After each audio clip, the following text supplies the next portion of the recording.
The transit carriage rattles its way through the lower hive, metal wheels grinding against the track beneath. The motion steady, but certainly not smooth by any means. Every joint in the track causes a loud clatter that sends a vibration up through the floor and into the seats and the hundreds of individuals stood. Throughout this entire journey, there are moments of light and moments of darkness. Luma lamps flicker as different sections of the rail system are powered, and other ones not so much. Inside, though, hot, sweaty, hundreds of bodies just piled in tight next to each other. And for those of you who are lucky enough to have a seat or stood near one of the windows, the exterior seems to press in, loom over you all, be it tunnels or tight, narrow confines of giant buildings, hab blocks, manufactorums. You've all been on this train for a considerable amount of time. A few hours, at least. And you've now reached a part of the old hive where older buildings just seem to dominate your view. Thick brickwork, darkened stone, arches, statues to both the Emperor of Mankind and various Imperial saints whiz by at astonishing speed. Occasionally, though, this train seems to slow, pulling to a halt outside platforms that either look half abandoned or in a state of disarray, disuse, before the train again lurches even back into motion. This is not the area you should be in. As you start passing buildings that look like offices, record halls, various storage annexes, all plastered with the seal of the Adeptus Administratum.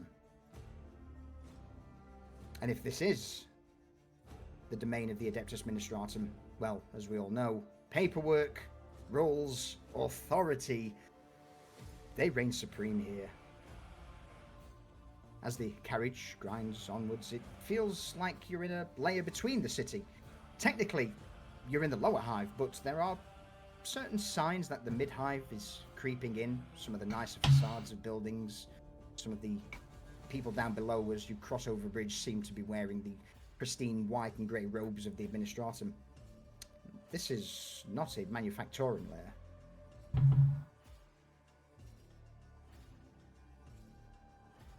People in the carriage with you seem to keep to themselves.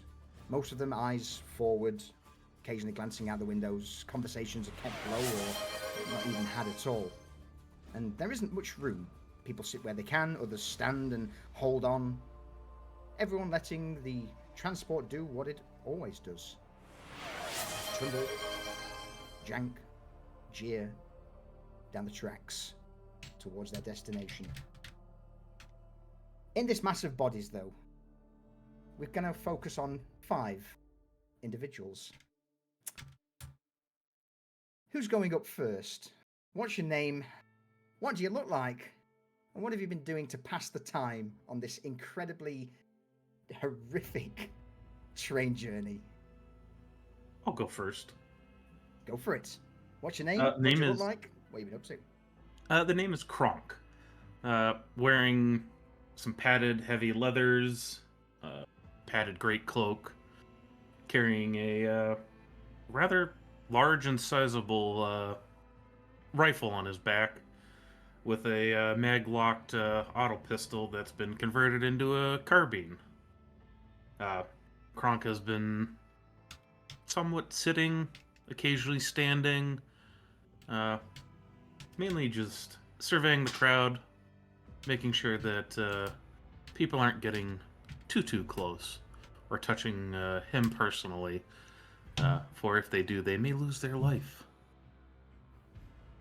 Do you know what? Let's have the first roll of the session on that one, shall we? Roll me a presence check, please, Kronk. Or intimidation if you have it.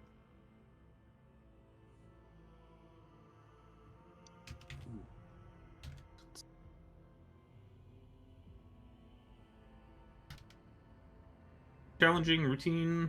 Just let's go for a routine presence check.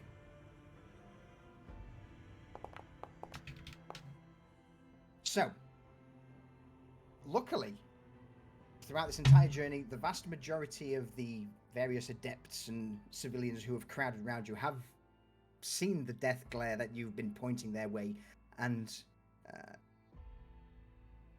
have left not a huge gap by any means, but there's at least a 1-2 persons gap away from the entire group. As one person's jostled to the side on a bend of the rails and move towards you, they quickly reach out, grab the nearest person next to them, pull themselves back in. It seems that no one really wants to get close to you. Good. Beside Kronk, who do we have?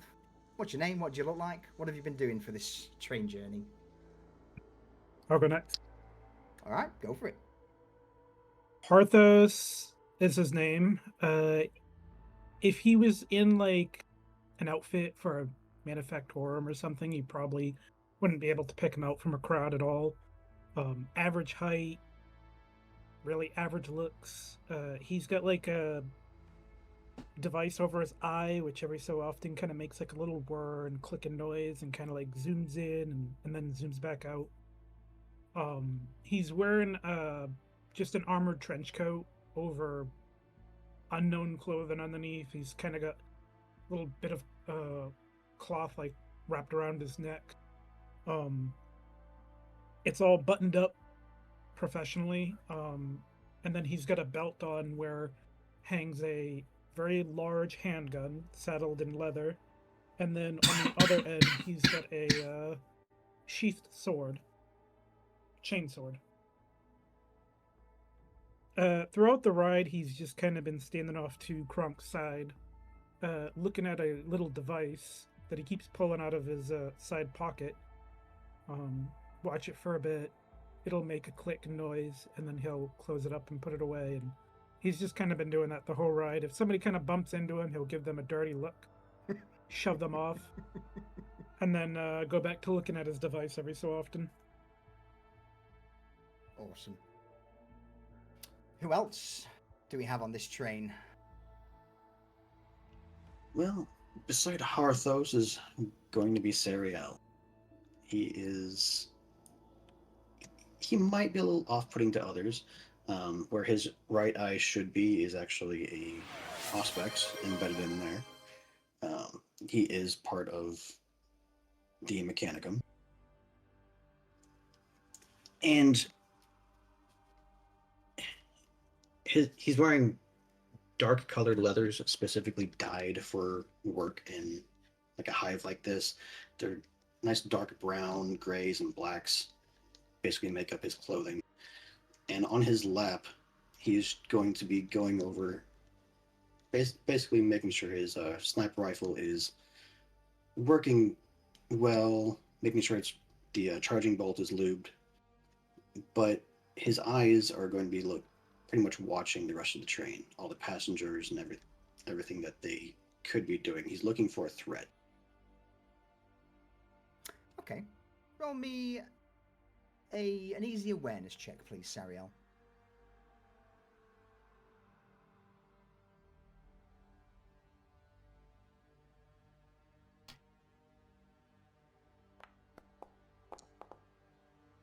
Glancing around the train, you see that the vast majority of people here, and this is not something that is immediately apparent, you've known this for a while, but the people here are all either adepts of the Administratum.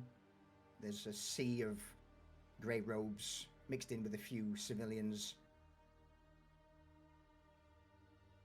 Your destination? Probably shouldn't have this many of the Administratum on. If anything, you were expecting there to be labourers, workers, oily rags, and on the current clientele around you don't show any signs of that whatsoever. But I'm sure that can't become an issue or a problem. Who stood next to you? I guess I'll go next. His Who name are is you? What's your name? What do you look like? His name is Norn, wearing dark red Mechanicus outfit, covering most of his body, majority of his face. Wearing what looks like a respirator, but without any filters put into it. Covering burns that are...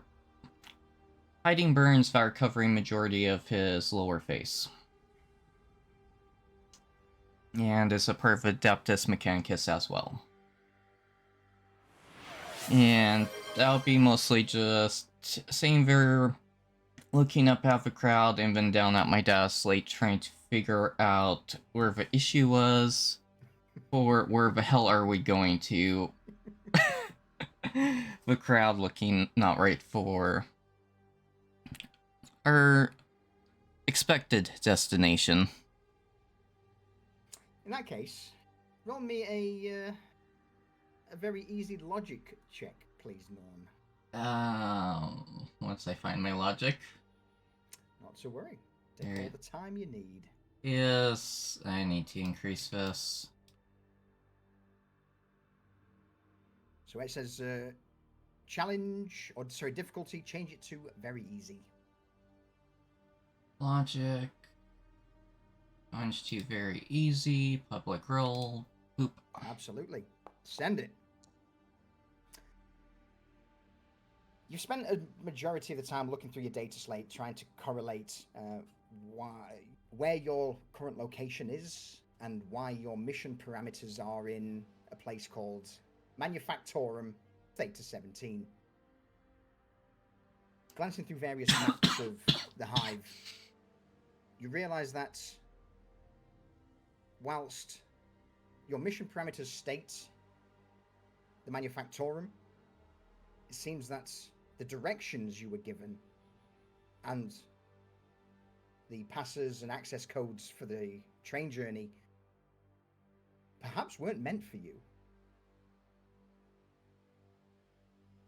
Putting two and two together, this is either a administratum error, or perhaps more frighteningly, it could even be a test from those higher up.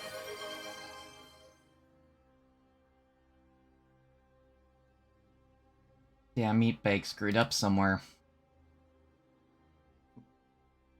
With these words leaving your mouth, who's the last person stood off to the side? Well, the last person on this train is called Midas. Is it his name? Maybe not, but that's what he's called. And he looks completely out of place. He has a mohawk that is like a magenta color that's not any one particular color. It goes all over. He has a jacket with these metal caps on the shoulders for shoulder pads that have spikes on them. He has a vest underneath all that looks like it's all battered and well used. He's got a big auto pistol to the side just hanging there. Looks like it's seen a lot of use. Everything on him looks like it's seen a lot of use. He looks like he's from somewhere low in the hive. And he's just looking around at all of these people because everyone in this train is a mark. Yeah. And who, may I also add, everyone seems to be petrified of you, Midas, and are keeping their distance more so from you than the rest. Well, that comes to his attention when he tries to move. He's been trying to move through the train a little bit and see if he can find anybody not watching any of their fancy valuables, like these people with, administratum folks and everything. They've got money. They have things that might be good for selling. So he's just going through trying to find them. But most people button up the moment he's nearby. So he's kind of just given up on that, and he's waiting to see where they end up. But he's can't wait to find out.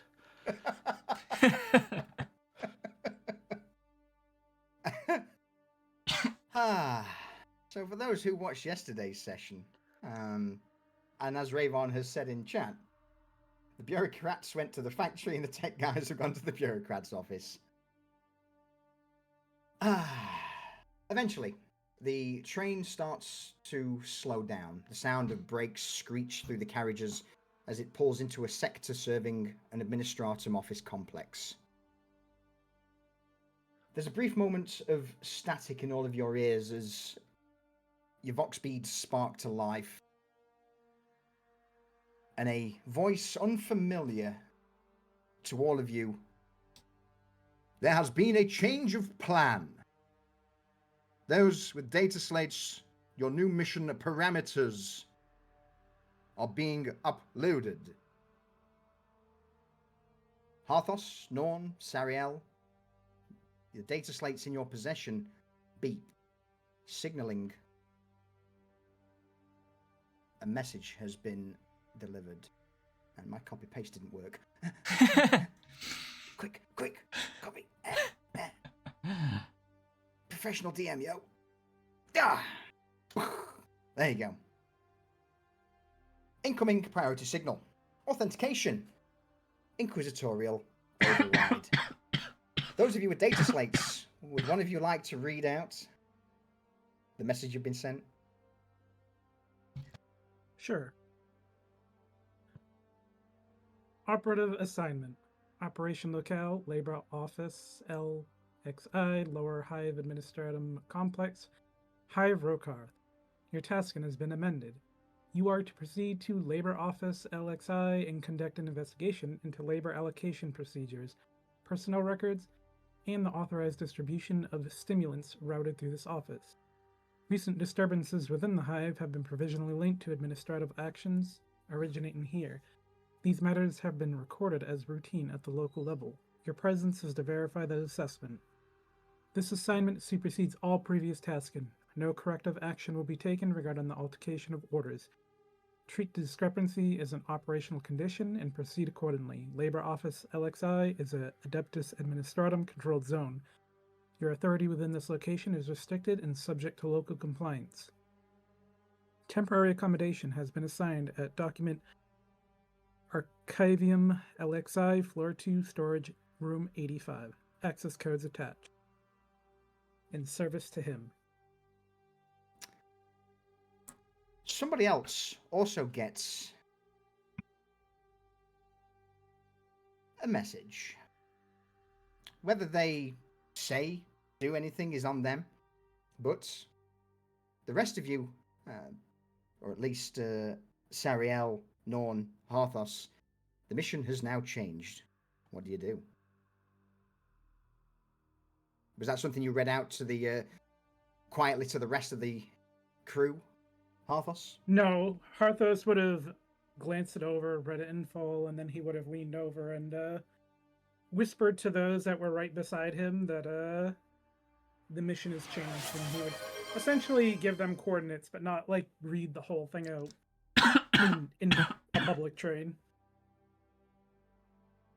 So Kronk and I believe Sariel, Midas, yeah, or Midas, on his left and right, he would essentially give them directions to where they needed to go now.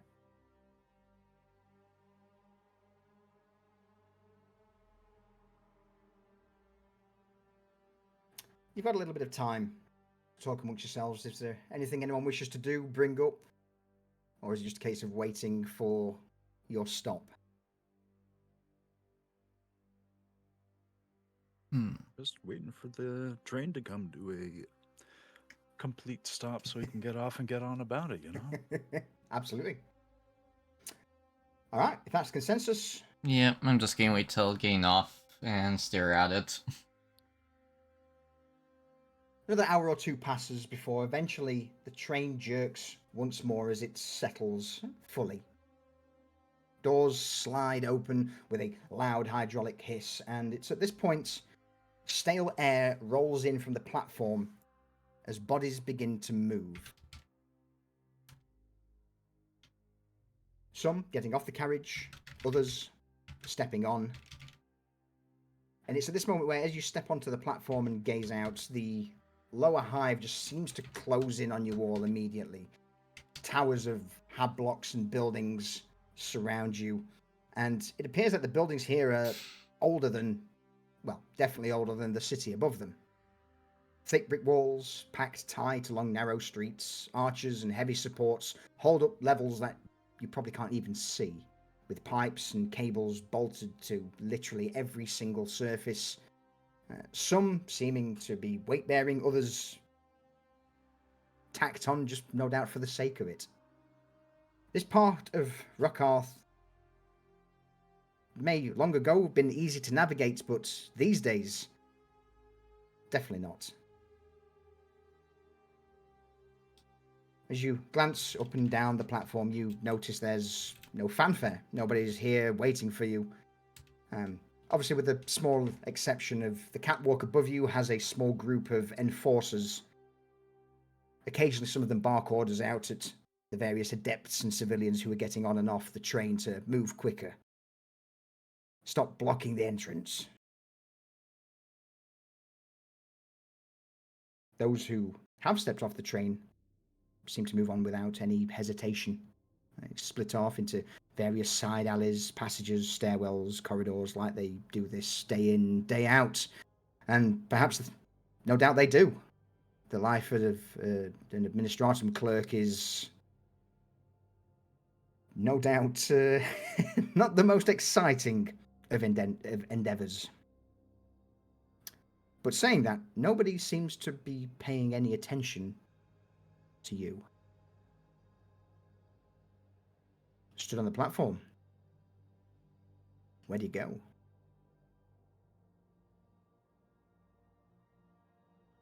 Well, given that we've got our briefing with our lodgings, our accommodations, if you will, that seems like the place to go to, so we could start looking into this. So Midas is going to look over at these other guys. I'm assuming we all know that we're on the same job. Absolutely. Oi, come along then.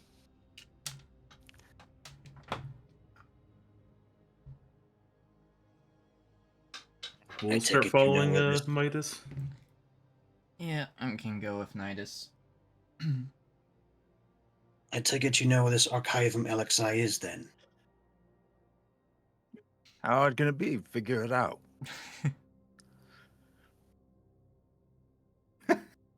I love when who's taking the lead on this? It'll be Midas. Midas. Midas knows hive cities. He's not super familiar with the way the actual Archivum, but as far as the structure and the way that they would be set up,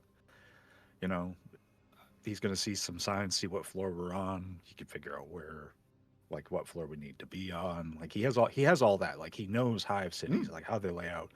Usually they're rubble strewn and people are shooting up and down through these things, which is that but as far as dealing with the people up here, not so much, but the layout of these places, this is what he's literally born to. Absolutely. In that case, then, I would say that sounds like an easy navigation check, please, Midas. Navigation. Oh.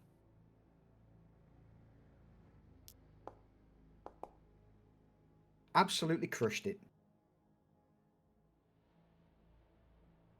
So, got to stop popping out my journal. Doubt my ability to find my way around a hive.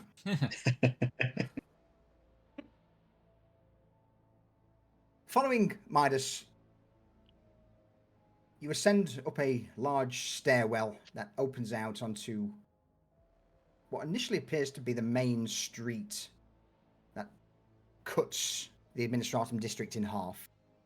And like all Administratum districts, this place is basically a physical manifestation of bureaucracy. Outside of the main roads, there's no clear path or easily navigatable areas, but the one landmark you would see, Midas, is a giant, colossal structure a couple of miles away that towers above all the others. On top stands the golden aquila of the Imperium, and beneath that, the familiar eye symbol with what can only be described as an A, that of the Adeptus Administratum. If any structure in this area was going to be the main labor office and administration of the area, that's the one. You begin to coax the party through the various back alleys and streets, and I would say that's for a nice change. This place isn't strewn with rubble. There aren't any gangs with guns shooting at you or trying to press any solars that you have on your person. In fact, it's the complete opposite. Most people seem to move out of your way. The occasional enforcer group that you do come across eyes you warily. In fact, more than eyes you, one of the groups sees you, a man out of place with the rest of the group. Oi! Shotgun points in your direction, and with the muzzle signaling a approach. Get over here. Midas is going to look at this dude and just see if he's got anyone around him, if it's just him. There's 3 other enforcers with him. All right, so he's gonna look at the guys and he's gonna signal for, like, just put his hand up, like a don't follow me, like don't start a scene kind of thing. And he's gonna put his hands in his pockets with just his thumb showing. He's gonna start walking over, but he's gonna go in a meandering, like a very twisty, like path to get to him.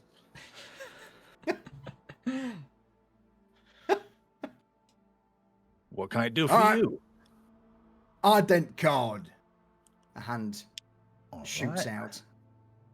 And he'll dig it out of. He's gonna pull like his documents out of the side of his sling bag he's got with all of his other stuff that's packed in there. He's gonna fish around for it, and he's gonna take it. And he's gonna slap it down in the guy's hand. Just pull it away, right there. Without even looking at the ident card, he just passes it to one of the enforcers behind him as he starts to scrutinize you, Midas. I know I look even prettier in person.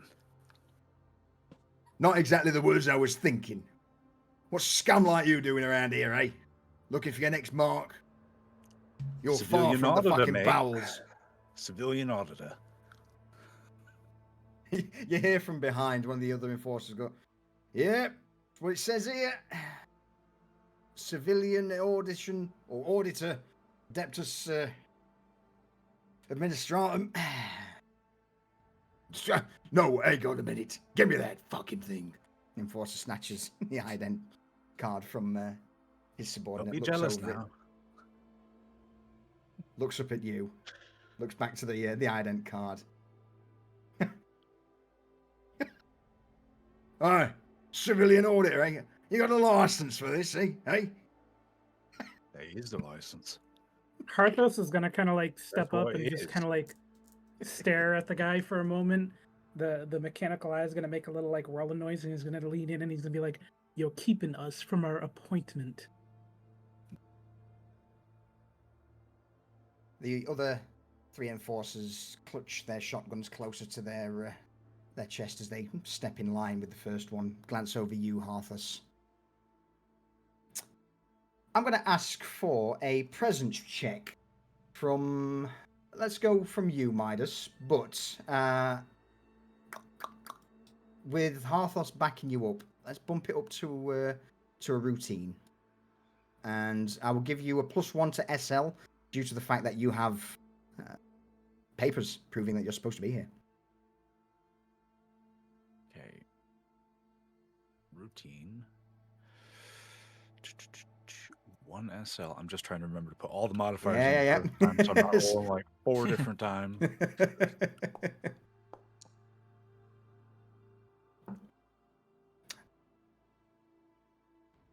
With gritted teeth beneath the helm, the enforcer just thrusts your ident badge against your chest, which causes you to stumble back a step or so. All right. Stumble back. Go on. Yeah, just recover, put the thing away. Any reports go out about some prick wearing yellow? And I'll know who to find, and I will make sure that the Lex is thrown at you in its entirety. Do you understand me? Absolutely. Yeah, the old lexicantum tells me I know. I know the drill. All right. As you Enough of your were. waffle. As you He's just gonna start fuck walking.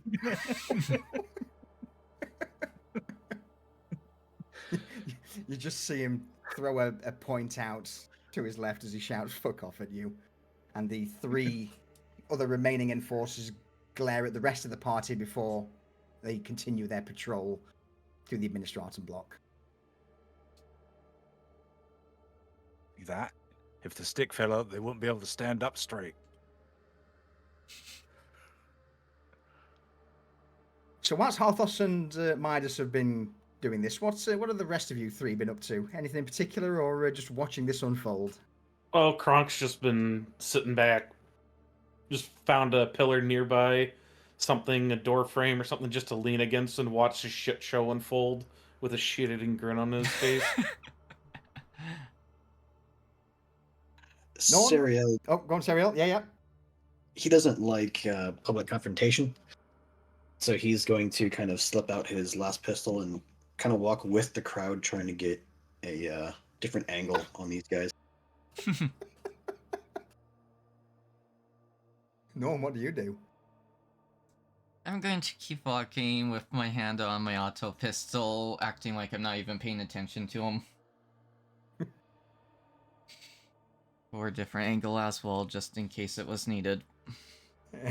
Luckily, in this instance, not necessary.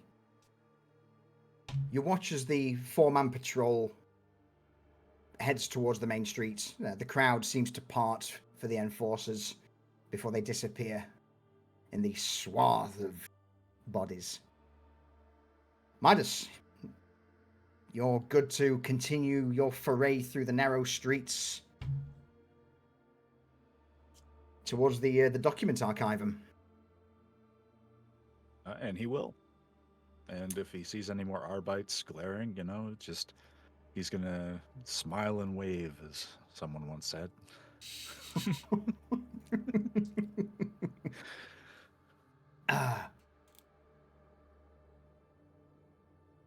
Awesome. So, the journey continues. It's very stereotypical of most Administratum sectors. Thick brick walls, narrow windows set high up, heavy doors reinforced with layers of metal plating, seals. It's nothing out of the ordinary. Until, of course, you reach your destination, this giant towering block, the Administratum Office LXI. It gives the appearance of a concrete fortress rather than that of an office building, so welcoming it is not. You're greeted by a vast open courtyard before the complex, and here crowds seem to queue in long, slow-moving lines that snake around bollards and barriers. The largest ones seem to gather at entrances marked as labour allocation, payments, and inquiries.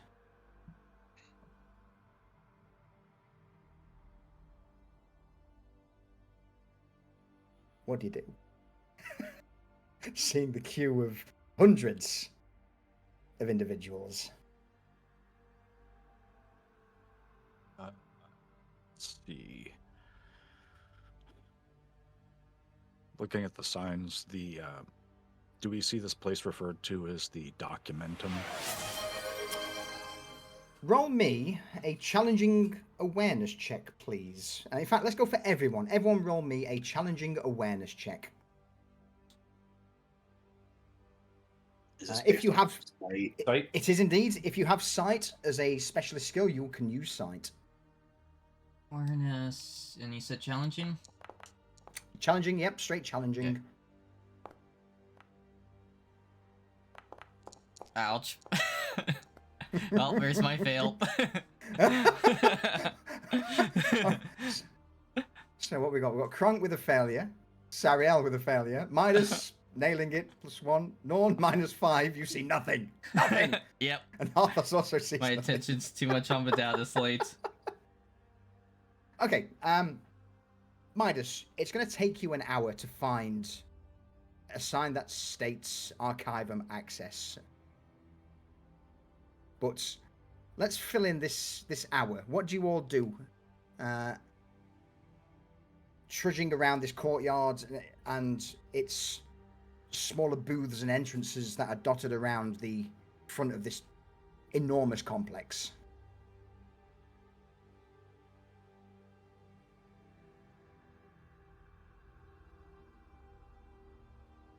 Well, Midas looking for it is going to go try to get a cup of recaf from somebody. Just being really sociable, and everyone, he's enjoying the fact that everyone here is just going to be completely put off by the fact he exists. So he's just doing that, looking around. So allow me to rephrase this then. Whilst Midas takes an hour to go find a recaf stall in this courtyard, already knows where Archivum access is. How do the rest of you spend the hour looking for the Archivum access and don't find it? Let's put it that way. Okay, all right. How's that sound, Midas? Do you like that? Is that better? Yeah, that works. Kronk will try to start reading some of the signs. Thinking he's found the Archivum access, he'll queue up with everyone else for that hour. And then just kind of bewilderedly looking around as everyone else isn't queuing up with him, but just, doing their own thing. Kronk, roll me a d6.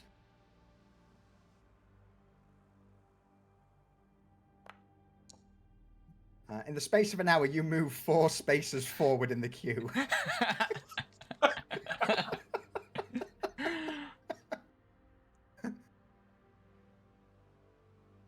I Oh, guess this is uh, a new fresh hell. Yeah, absolutely. Go on, Sariel. You called it next. Siriel's gonna.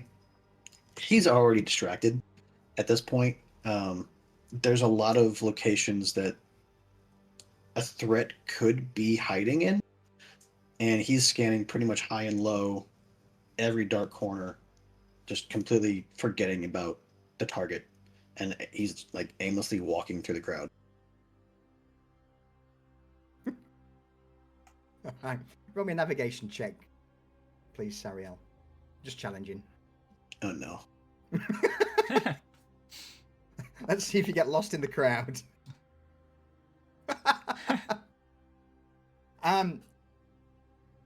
It gets to a point where, with you too busy looking up for high places, you find yourself swarmed by bodies. People look at you with scowls, the odd tutting emitted by some of the queue goers, as they get the impression that you're trying to cut the queue.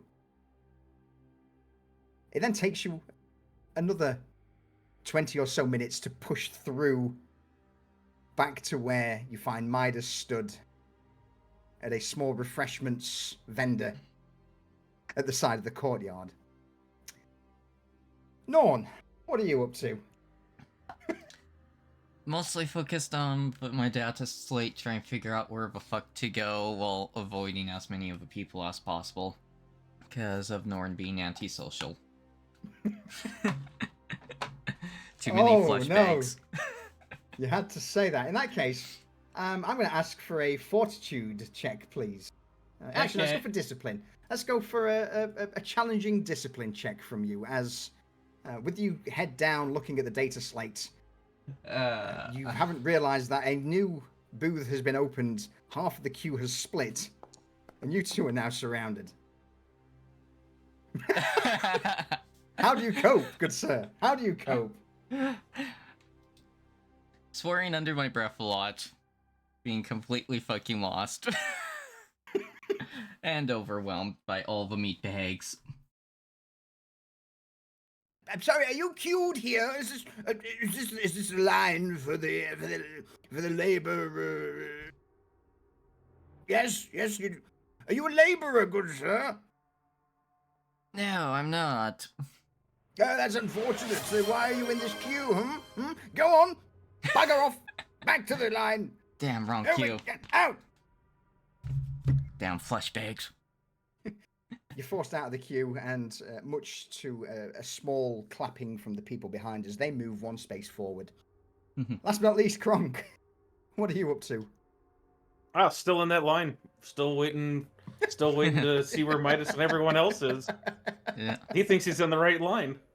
Fuck it, RB well- family needs help for a moment. No worries. In that case, sure, Kronk. Let's just have one last challenging awareness check from you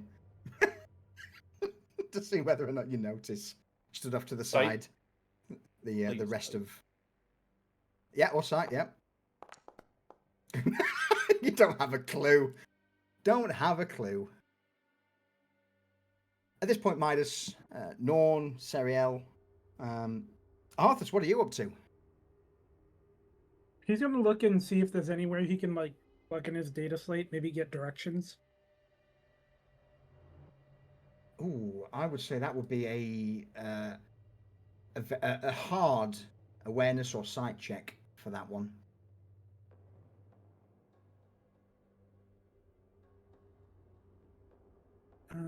Awareness or what was the other one? Sight, which would be a subsec, like a sub skill of awareness. So Okay, if I it says don't have awareness, that. if you have sight underneath it, you can use that. If not, it's just a hard awareness check, please. And you said hard, correct? Hard, absolutely. Does Hmm. my auger array help at all? What does an auger array do? You tell me. So this is a complex cortical implant, enhances the user's sensory detection in ways otherwise impossible for mere flesh. The user's senses gain the abilities of an aspect, reveal an energy, life signs, movement, and other data within medium range. Sure, I would say with you patrolling round, we'll drop it from hard to. I think the next one from hard would be difficult. Okay. Normal roll. Yep, just normal roll. Just normal difficult roll now. Oof. The sheer amount of bodies coupled with the various signals that your Auspex picks up, or your auger array, makes it very difficult to find somewhere to just plug it in. No cogitators are around. The only thing that you would notice with that would be a couple of adepts who seem to be circling the perimeter, offering various rations to those people still in the queues. One of them just turns to you. Are you lost, good sir? Is there anything that I may be able to assist with? Arthur is gonna glance through his data slate, and he's gonna ask where he can find what was it? Document archivum? Yeah, the document archivum LXI floor 2. Document archivum. Well, unfortunately, that area is off limits for most people. In fact, if you queue, and he points towards the inquiries queue, if you queue up for the inquiries, I'm sure that they will be able to process you, go through any credentials, and redirect you to where you actually need to be. May the Emperor's blessing be upon you. He offers the sign of the Aquila, bows his head, and just turns his back to you and walks off. It's probably at that moment where you turn and see Midas stood at this small recaf vendor at the side of the giant courtyard, sipping away. He's gonna head over to where Midas is. So everyone, bar from Kronk, is now with Midas. Midas, someone approaches you. An individual with a personality or the way he carries himself seems to be very familiar. Someone not of this level. All right. It seems you folks are having a little bit of trouble getting in the queue. How about you slide a man some solars and perhaps I can get you in a little quicker, eh? He slidles up alongside you, Midas. Greasy beard beneath a dark grey cloak.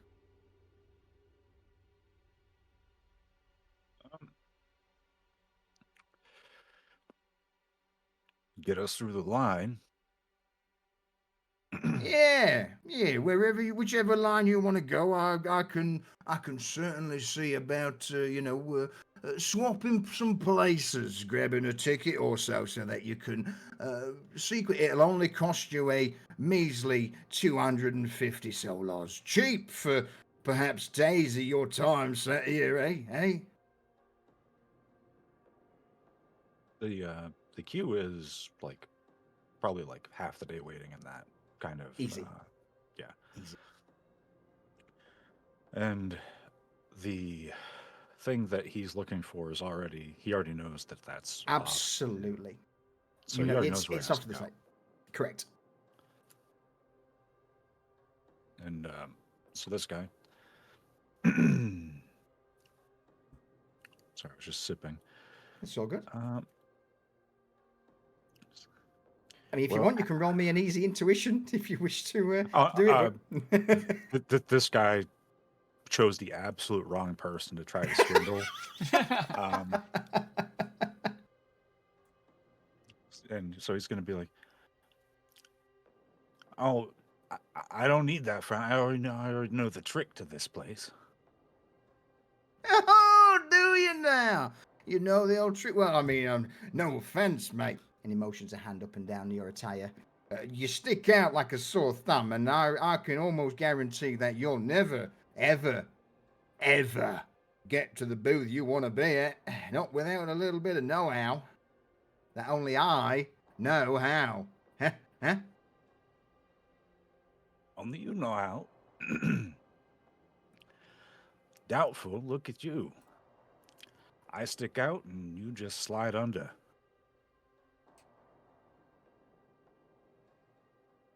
All right. I see you don't want my help. Well, enjoy your next 3 fucking days stood in this courtyard waiting to see whoever the fuck you need to see.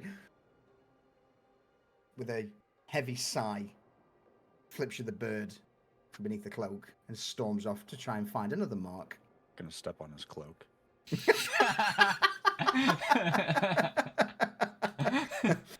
He storms away. He takes 2 steps before the cloak catches, pulls him back around by the neck, and you just watch as he falls to the floor, coughing, spluttering. You absolute bastard! Rags the cloak back. Watch your step. Glowers. So go on. Grease is running down from your face to the floor. Grits his teeth, curses under his breath, and just storms away, blending back into the crowd.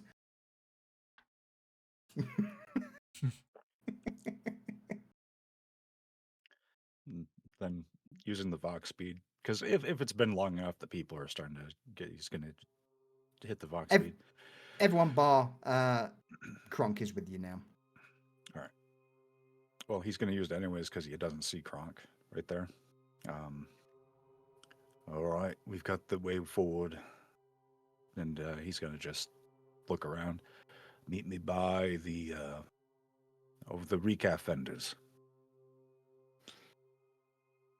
What? I'm in queue. I've got the right line over here. Don't need a bloody line. What, you want to get yourself a job working down in the mines? As Kronk just gets out of line.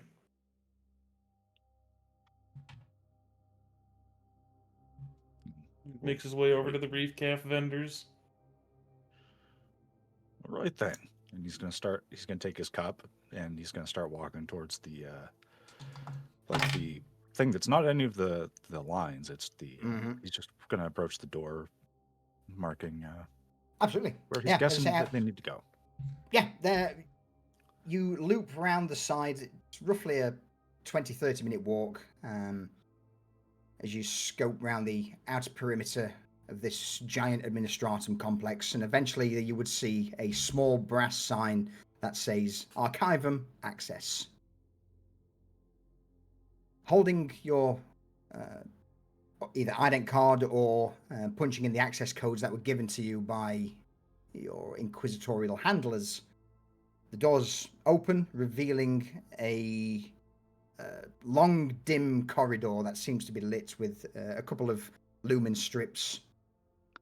The air here smells old, dusty, and that library paper smell to it. Of course, coupled with the forever recycled air that people in the hive are subjected to.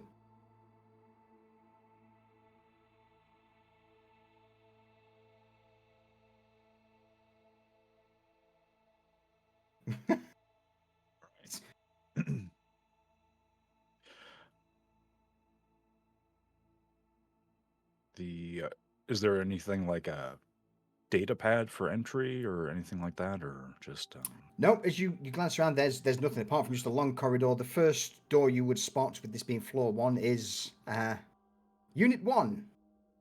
Mm-hmm. Well, look. Or storage room 1, sorry. All right. I guess we're gonna look. Midas is gonna go down the hallways trying to look for a elevator or stairs if he can't find an elevator. There's, he has a feeling there's no elevator, but you know. Well, it's funny as you glance around there.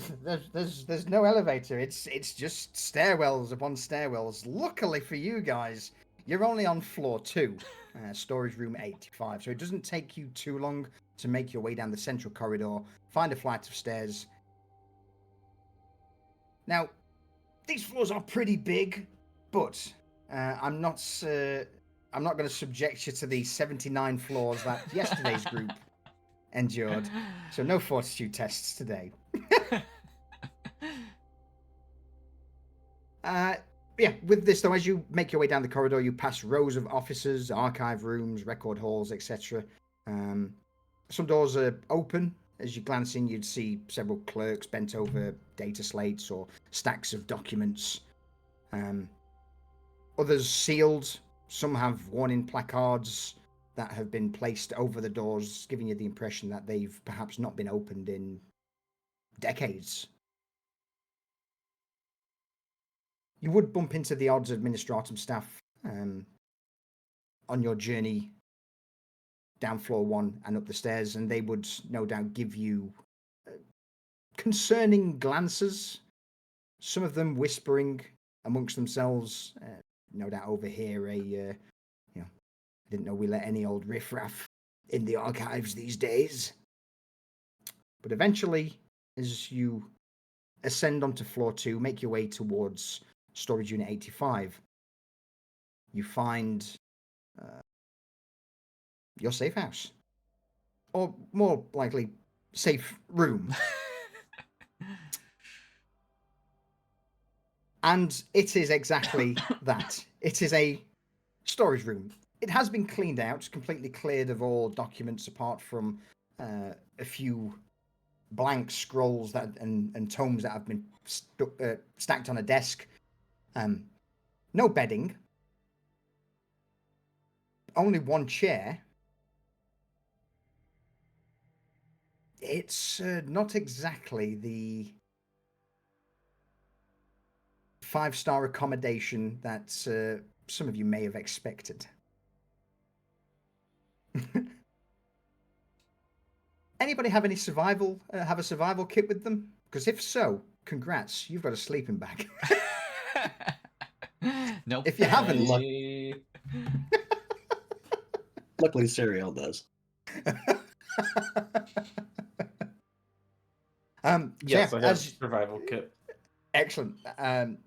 You step into this empty chamber, glance around. Apart from the desk that's full of old, unused parchment, vellum, and tomes. A single chair. It's as bare can be, but secure, quiet. Room 85 is at the very end of the corridor, so you get the impression that you probably won't be bothered whilst here. What do you all do? Harthos takes the chair.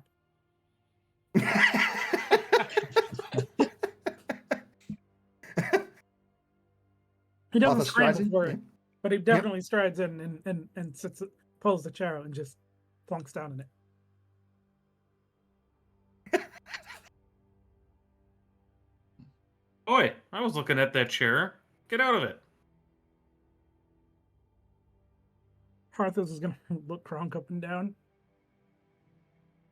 and tell him to go bunk with his sack in the corner.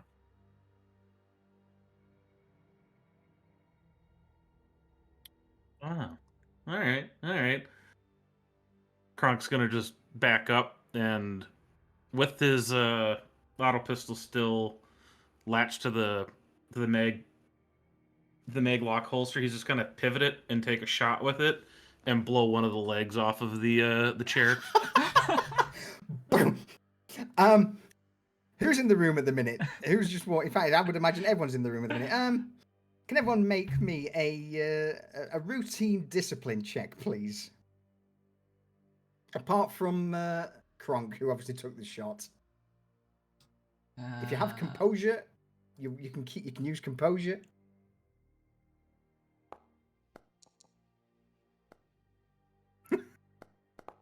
Sariel, you managed to keep cool. Harthos, who sat on the chair, doesn't see it coming. Midas wasn't aware that it was coming. No, you're good. All right, first up, let's go with Midas. Does this surprise you, Midas? What happens? Well, he's looking. We're in this confined area. We're settling in, and the shot goes off. I'm assuming that doesn't have a silencer on it, or anything like No. that. No. Well, that means that. So the thing is, he's bleeding out. Actually, it does have a silencer. Yes, it does have a silencer. Okay, so all right, so that's good. I can refund someone's yeah, like redeem. So a suppressed weapon still makes noise. You're trying to get the Arbites' attention. They're looking for a reason already. So his heart rate's up a bit. First thing, his hand went to his gun, like looking, because he's usually when people start shooting, it's a matter of returning fire, and just seeing that Absolutely. it's just them having a pissing contest over a fucking chair and potentially blowing their cover. It's like, Harthos, for you who sat on the chair, the leg is immediately blown away. What happens? So Harthos thinks he's going to be slick and just keep the chair steady with one foot, but there's like a really loud, like woody groan noise, and then the other legs just basically give out. It's Buckle an old underneath chair. it. Yeah. And then Harthos is just sitting there on essentially a pile of wood. And he slowly turns his head over to Kronk. And he unclasps the leather strap over his hand cannon, takes a deep breath, and he just goes, "It's not worth it. It's not worth it. It's not worth it." And he slowly puts the lock back over it. Love it.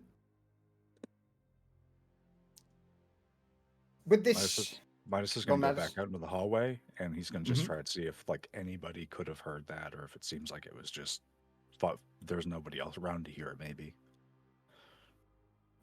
roll me an easy awareness check, please. Okay. This is sound or sight.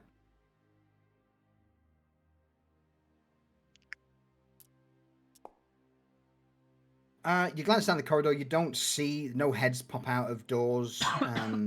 There's no mumbles of anything.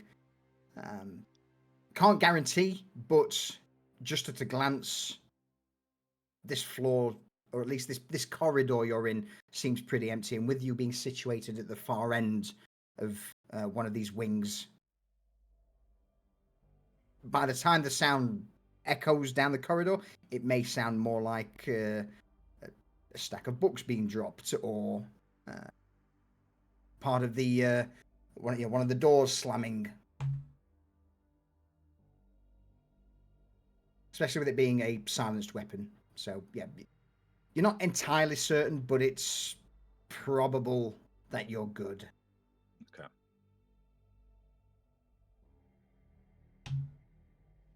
You pop your head back in, close the door. You're all now in the room.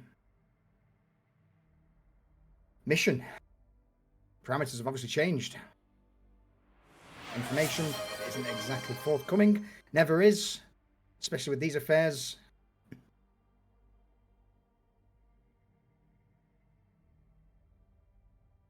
Any discussions to be had about the path forward? So Kronk, Does the We'll go Kronk first since he Okay. spoke up. Kronk, and then we'll go for Arthos. so as Kronk points his hand over to Harthos, as this situation has now been resolved, what are we doing here? This isn't where we were supposed to be.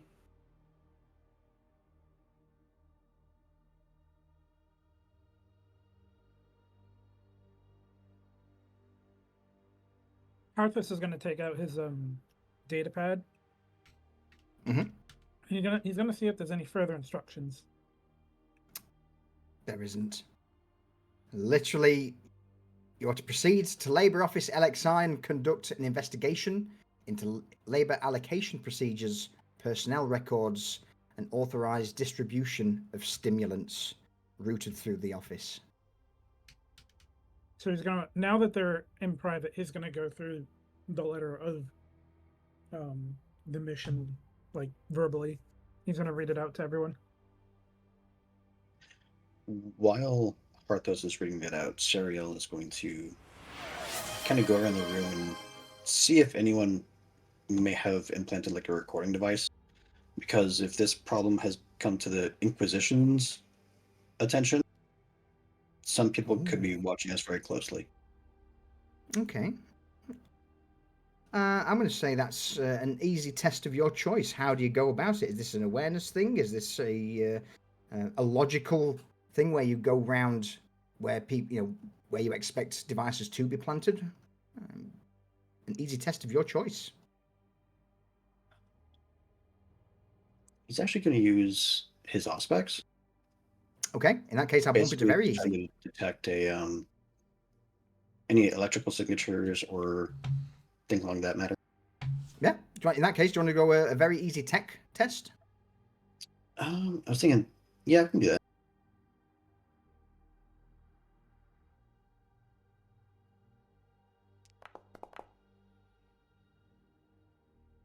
I mean, you couldn't fail, really. Yeah. What is your tech skill, my dude? Holy shit. 50. Okay. So whilst this conversation is going on, Sariel, you've got your Auspex out. You're pointing it into various nooks and crannies of the room, listening for the odd beep.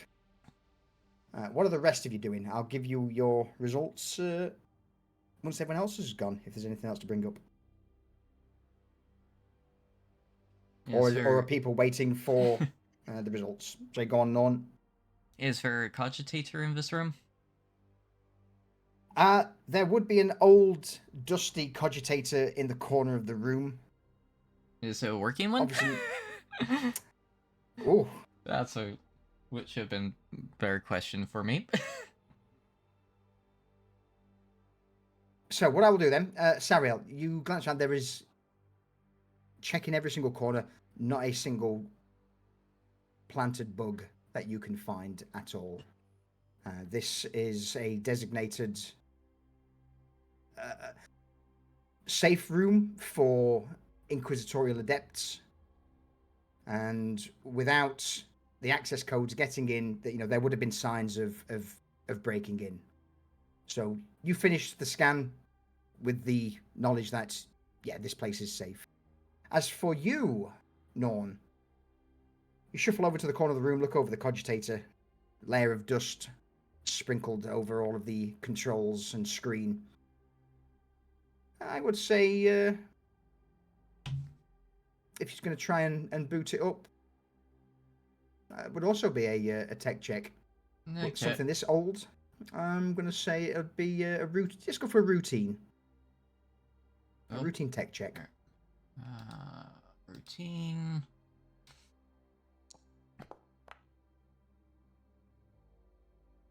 You do manage to activate it. What does this look like? How do you start up? How do you commune with the machine spirit of this cogitator? What do you do? I'll be chanting the boot up sequence while typing in the correct keys to start it up. Is this in binaric or in It'd typical be Gothic? in binaric. So the rest of you, I mean, luckily Sariel and Harthos know binaric because they are also agents of the Adeptus Mechanicus. But for you, Kronk, Midas, well, what does it sound like, Norn, to them? Probably a node fax machines receiving or transmitting data. Little dial-up tone. Yeah, dial-up modem, absolutely. Harthos is gonna like harmonize a little bit with it. Technolingus is indeed the Adeptus Mechanicus language. Yes, but binarics is the meme. If you're going to lean into it, you go down that route. Start screeching. So, with the cogitator slowly beginning to awaken, the screen flickers a few times. It seems to be a little problematic as it's not been used for so long, but eventually a green light flicks on the console indicating it's alive and ready for use. Whilst you're doing that, Norn, anybody else doing anything in particular who have not Kronk is Asked still yet? waiting to hear the orders or what exactly they're doing. Didn't Harthos just? he did. read off? Harthos, Okay. Yeah. Okay. Yeah. yeah, So, Harthos was sat there reading it. Midas? yeah, no, just Midas is watching this person get the terminal going, and he's just looking at everything over.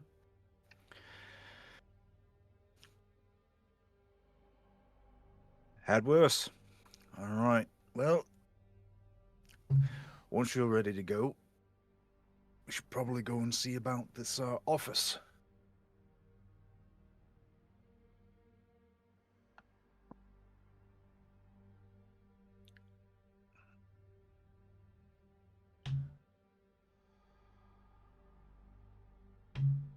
Any responses from people as the mention of Kronk will just nod his head. Should get the move on it. He can only deal with this screeching for so long. With that said, then, first day will start to come to a close. You've arrived on site. Norn, you'll spend the next few hours before retiring for some rest, potentially just making sure the cogitator is ready for use. If there's anything you wish to try and peruse, have a think. And what we will do, since it's been an hour and nearly 20, we will call our first break there to grab a quick drink for those who need to nip to the loo, so on and so forth. In that case, I shall BRB for a quick drink grab. Absolutely. Everyone, we'll take a few. This will also give me a chance to have a chat with Twitch. Ha ha. All right. So,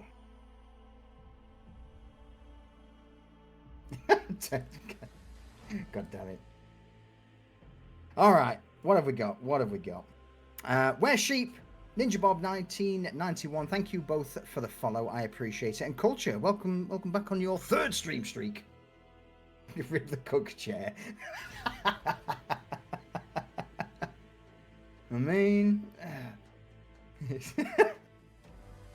who else have we got? So Small Town Cinemas, Jacko, Link for Real. Welcome back in, folks. Good to see you all.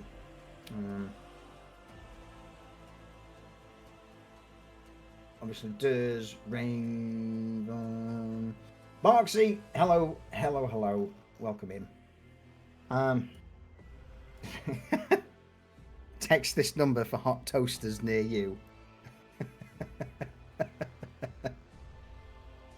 But yeah, Durs, I had to refund that silencer. So you've saved 2,500 channel points there.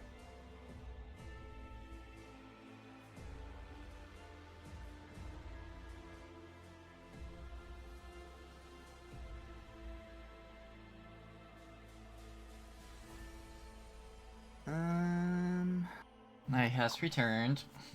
Welcome back. Thank you. Welcome back. Sip of the old water, agua. Not for rum. Yeah, you know what? I'll go and top up on the rum. I shall be 20 seconds.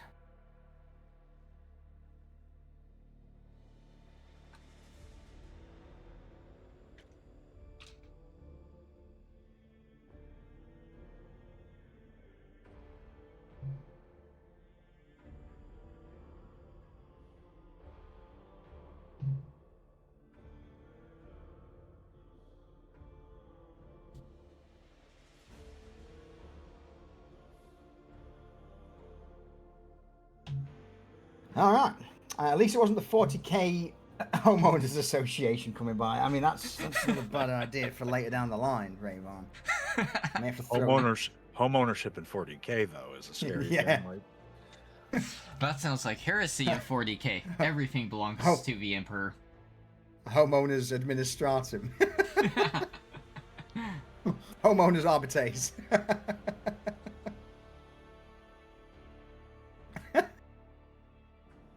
It's like the meme where you got SWAT kicking down the door, smashing through the ceiling.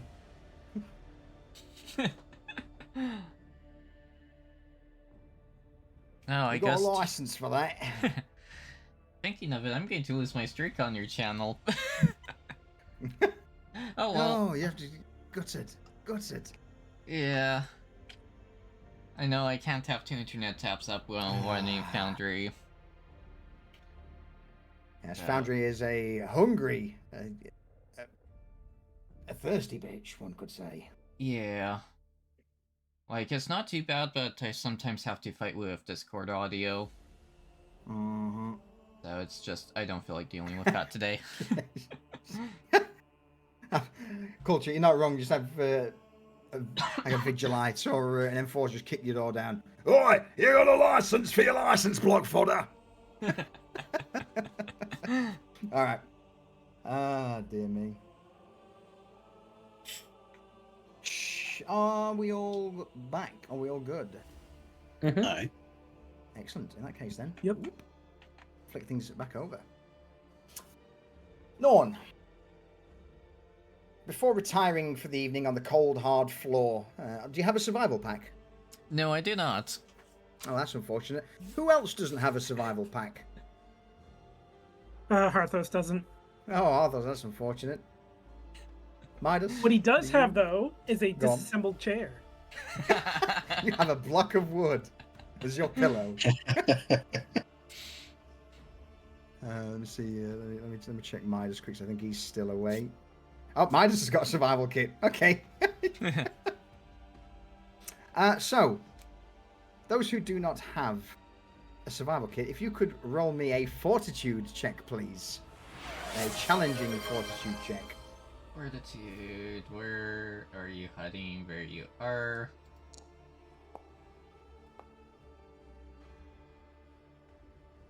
A block of wood does not constitute a comfortable pillow, unfortunately. And you wanted challenging? Yes, please. Okay. Boop. Is it possible he could use something else?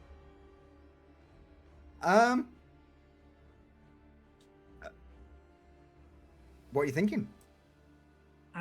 Could he take off his coat and roll it up?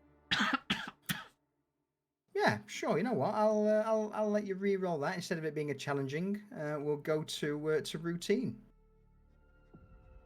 because it's still cold. Yeah. In my case, I'm just going to be sitting down on the floor with my back up against one of the walls. It's not a great night's sleep, Norn, but Yep. you've had worse. As for you, Harthos, just be it the silence of the room, the hard flooring, the chill in the air, you just can't seem to get a proper night's sleep. So for that, your first awareness check will have an automatic -1 SL.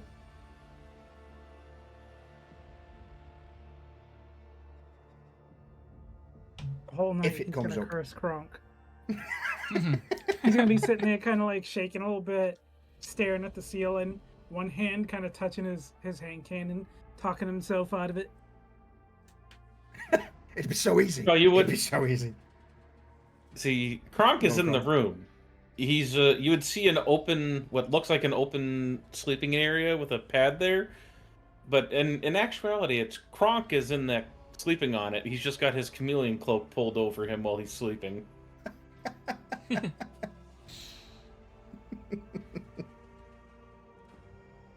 With that, though, day 2, or the first day of the actual investigation, arises.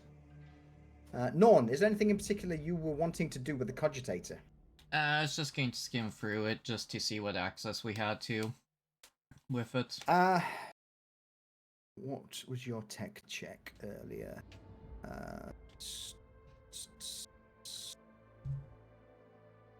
+5, astounding +5, success. yeah. You managed to gain full access to the cogitator. That's it's mostly used as a inventory and auditing terminal for this document archivum. So, with regards to information, it mostly pertains to what this facility holds. Not a full. You managed to pass through. You please the machine spirit, coax out more information than what you would normally get, perhaps from waking this thing from its slumber after such a long time.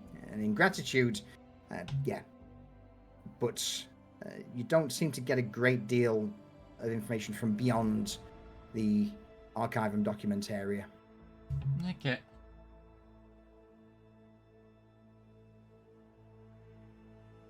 And we're at the next day, effectively now for Correct. these.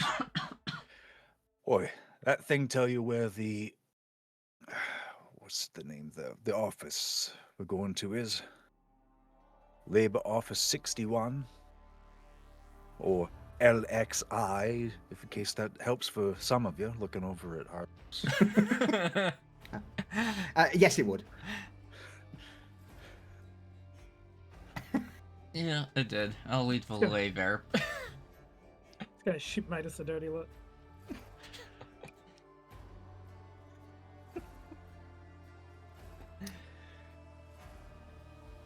Yeah, for you, Norn, you would have a layout that not so much a full layout of the administratum office interior, but you would at least know how to get there from where you are now. And it's roughly a 2-hour walk through various winding corridors, stairwells, and courtyards. 2-hour walk, let's go. Now, just make sure that 61 is there nearby too.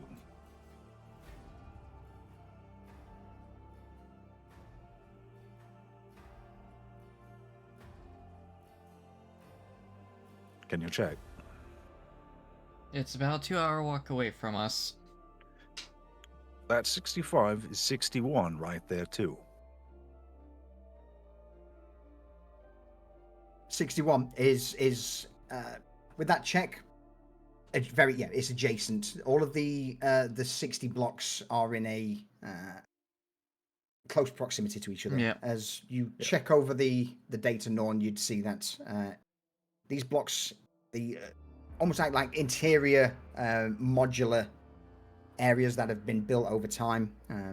Obviously, the ones closest to the initial courtyard you entered would be Block 1, Block 2, Block 3, so on and so forth. So yeah, the 60s are quite a way back towards the rear of the facility.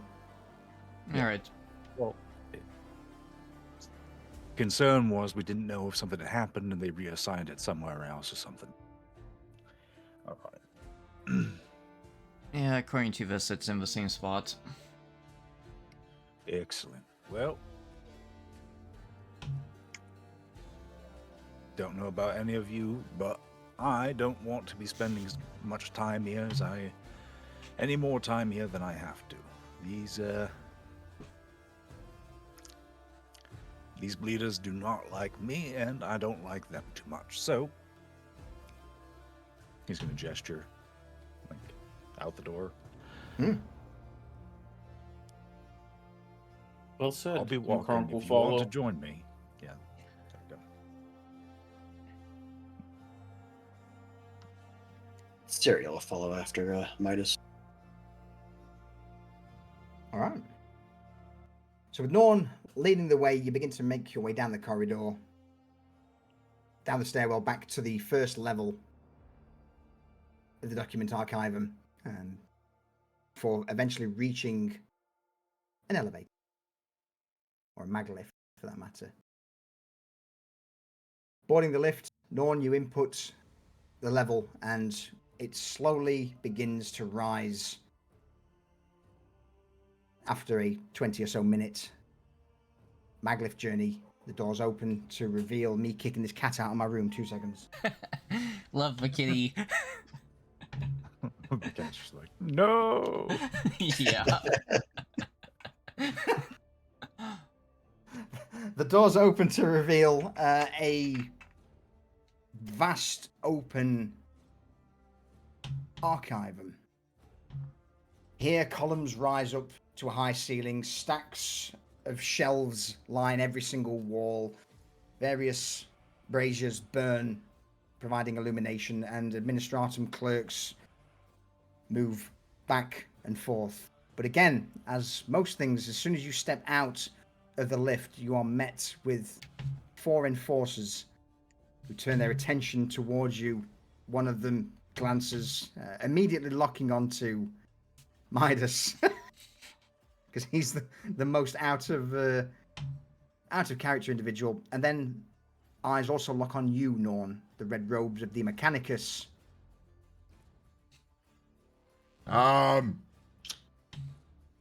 Think you lot might be in the wrong sector. So just quick, at a glance, these are not the same 4 enforcers Correct. as yesterday. Correct. Okay.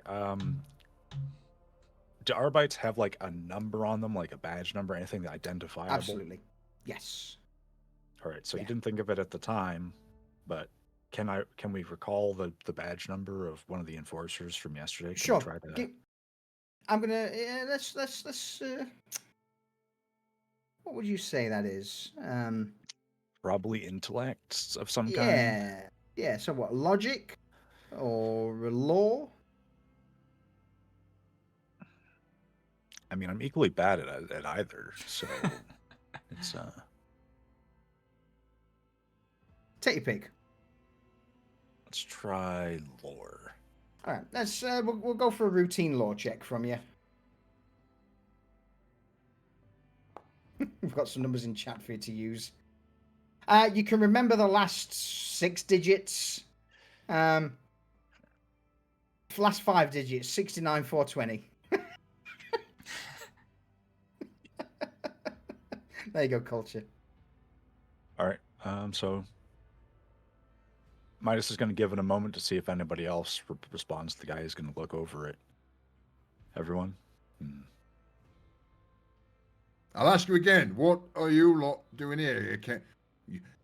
This don't seem to be the sector that you lot should be in. Right. Well,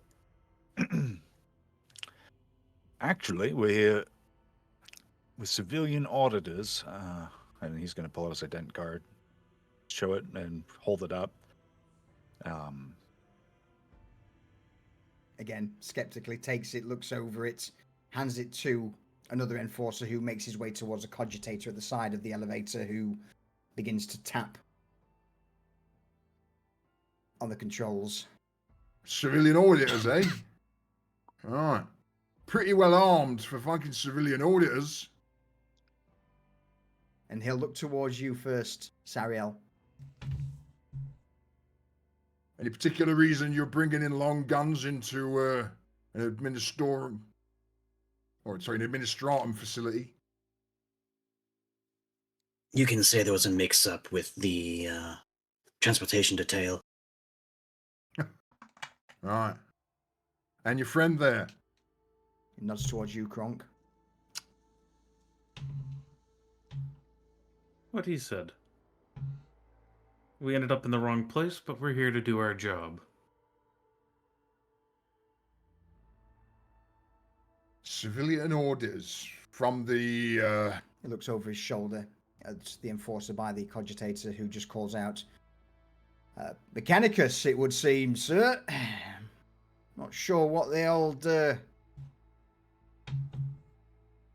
Mechanicus folk would want to do here for an audit, but checks out.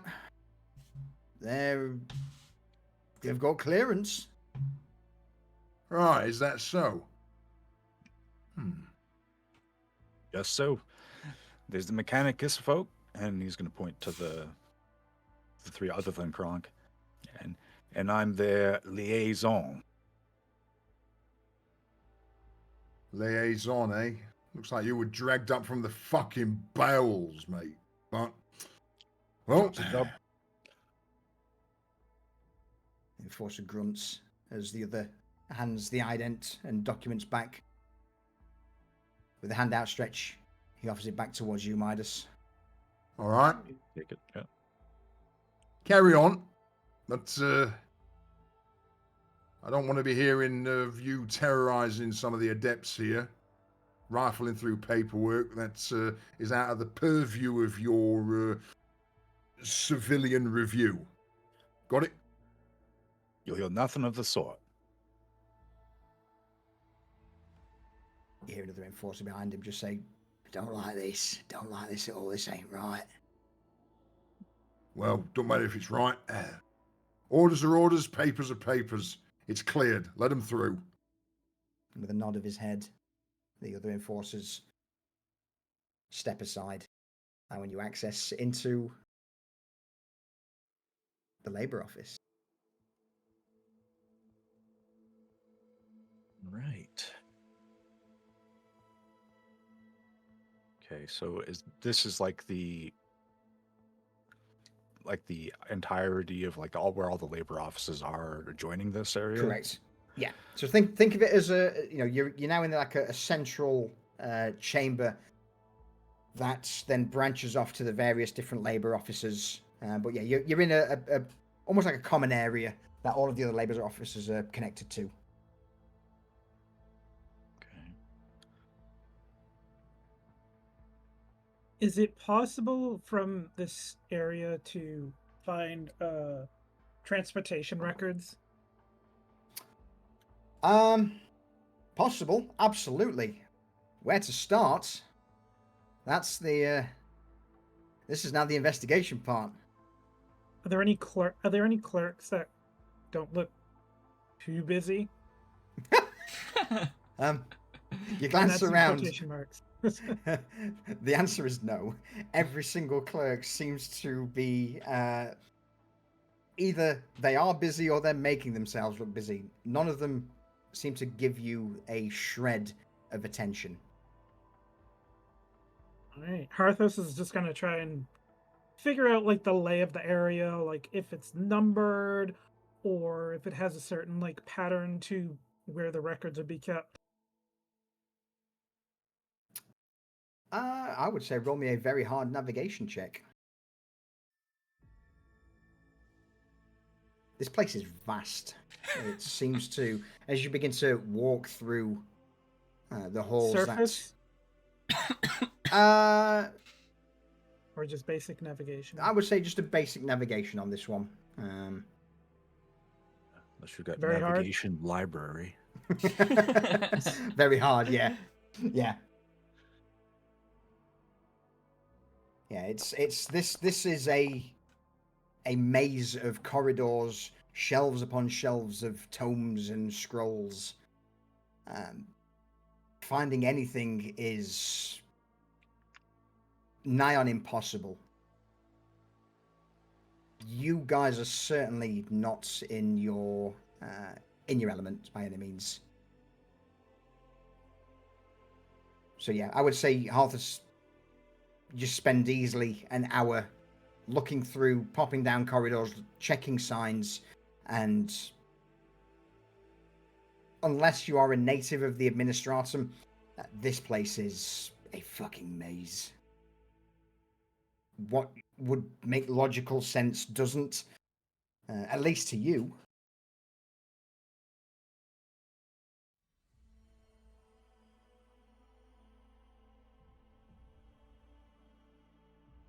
Is there anyone that doesn't look too busy that could be approachable to kind of give us an idea of where we need to go?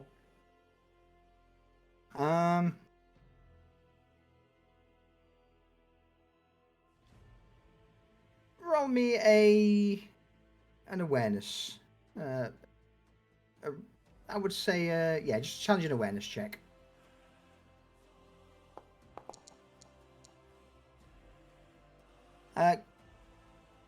As you peruse around, you do eventually come across a small group of adepts who are just sat at a table. One of them has a ration bar in hand and appears to be on a brief break. And with the heavy footsteps of you guys approaching, they turn, look at you, eyes go wide before they look back down to the table. Well, you don't seem to be too busy. Would you be able to give us directions? Or at least tell us where we need to go? I could certainly try. I assume you're meant to be here? Yes, we are meant to be here. I just want to check something very quickly. Midas, did you get the secure transmission, the second one? Sure did. Okay, that's fine. I just wanted to make sure I'd not, it actually gone through. That's in the back pocket, thanks. Okay, yeah. No, I just wanted to make sure you'd actually got it. Oh yeah, I got that. Cool. It's in my That's mind. Fine. No, it's fine. No, I'm not pressuring you or anything. I'm like, I just want to make sure you've actually got that, and I didn't just send it to the ether. All right. So yeah, as you approach, he turns. This clerk turns his head to look at you, Kronk. What exactly are you looking for? And I assume you're supposed to be here. Yes. Yes. Midas, where on the tablet where do we need to go? Labor Office 61. 61. Yes, I can escort you all, I guess. Or, in fact, it'd be so much easier if I just told you. So, if you go down this corridor here, take your second left, third right, followed by So the generous, fifth. and he's gonna grab me like, lead the way. He grasps for his ration bar before being hoisted from the chair, pushed forward. He dips his hands into his sleeve and begins to lead you on what can only be described as every corridor looks the same. Every turn seems to take you into another long corridor of shelves, tomes, books, and absolutely, as Harth, as you found out earlier, as you were just glancing around, this place is a maze. Everything looks almost identical. But from the adepts, as he's walking, he's muttering to himself in its directions. Third left, second right, take a fourth on the... And after about 45 minutes of what feels like going in circles, you eventually reach a large archway. Above it, LXI, stamped in brass, 61. I believe this is the destination that you were looking for. Will that be will that be all? I believe so. Well, and I do believe we also need to get into 64. Is that nearby as well? 64 is so go out of here, take a second. Oh, perfect. left. I'm not taking your directions. You'll be staying with us. His face pales underneath the grey robe as he just slowly nods. I understand, sir. Yes, I am staying.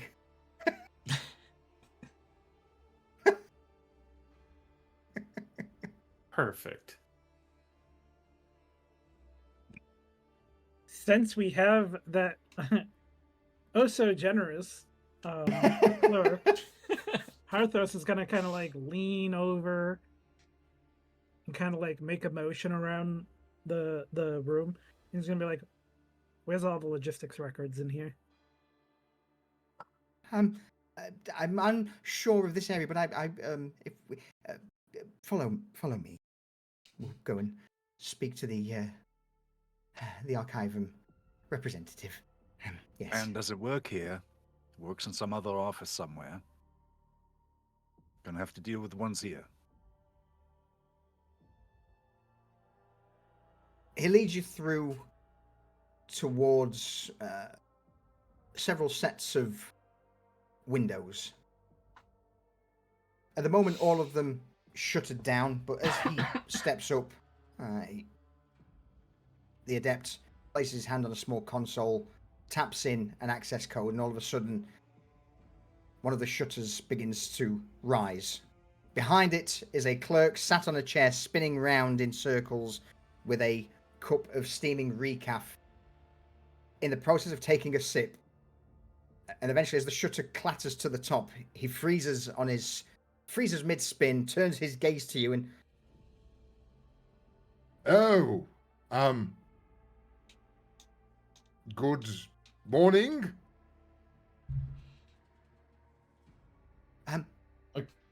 Request. And with that, the adept bows his head, steps back, and motions a hand towards you, Kronk. We are after the logistical records. Ah, are you now? Oh, that's good for you. And then you see him just reach over, press a button, and the shutter starts to slowly close. I wouldn't be doing that. Clank. Shutter closes.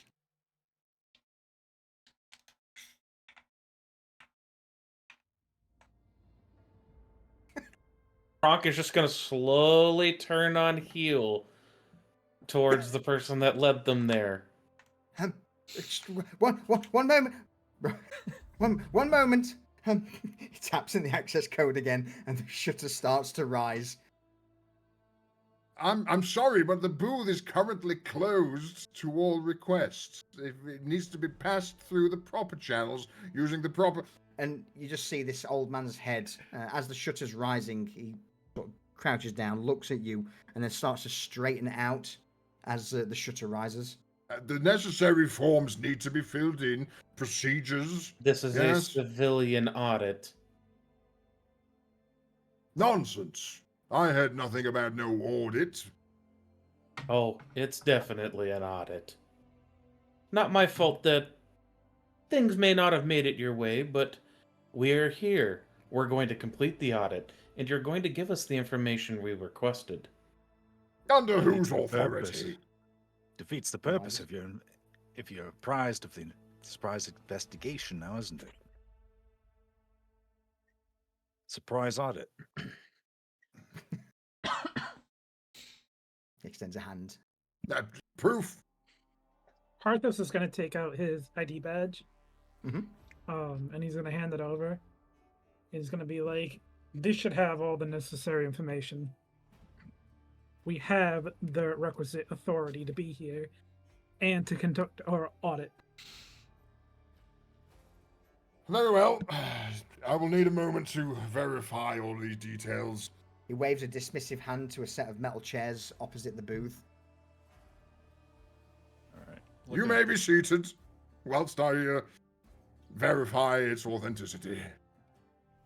To the other people in the group. Did this guy? Did he say his name? No, he didn't. No. I'm just gonna look for like a nameplate or something on the desk or anything like that. Administratum Adept Kalithos. Kalithos. All right. Well, while we're waiting, Midas is gonna kind of like putt around and look for a different name on anything.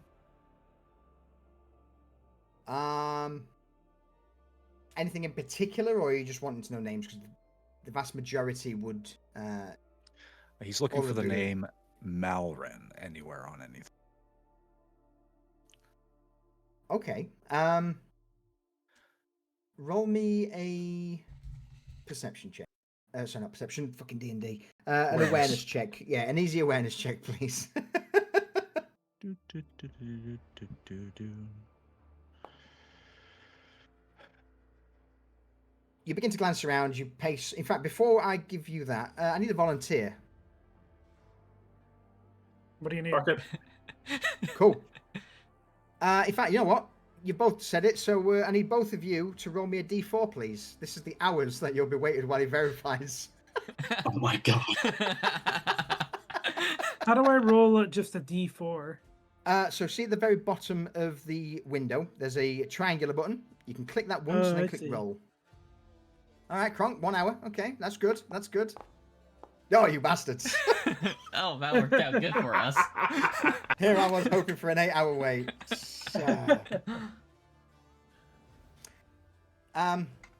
Midas, you've got 2 hours to kill, basically. So you begin to pace back and forth, looking across at the various booths. As you get towards like the top end, there's easily 12 to 15 booths here. But at the far end, each one seems to have a nameplate above it. And booth number 1 has the name that you're looking for, but the shutters are currently down. And you start to get the impression that the further up the, in fact, actually, the further up the line you go towards one, the more ostentatious the presentation is of these booths. Some have more embellishments, a couple more of the Aquila or the Administratum signs, gelded in thicker bronze. Was Yeah. number one like the most ostentatious looking one or the least? Absolutely. Yeah, it's one of the most ostentatious looking ones here. In fact, it is the most ostentatious one.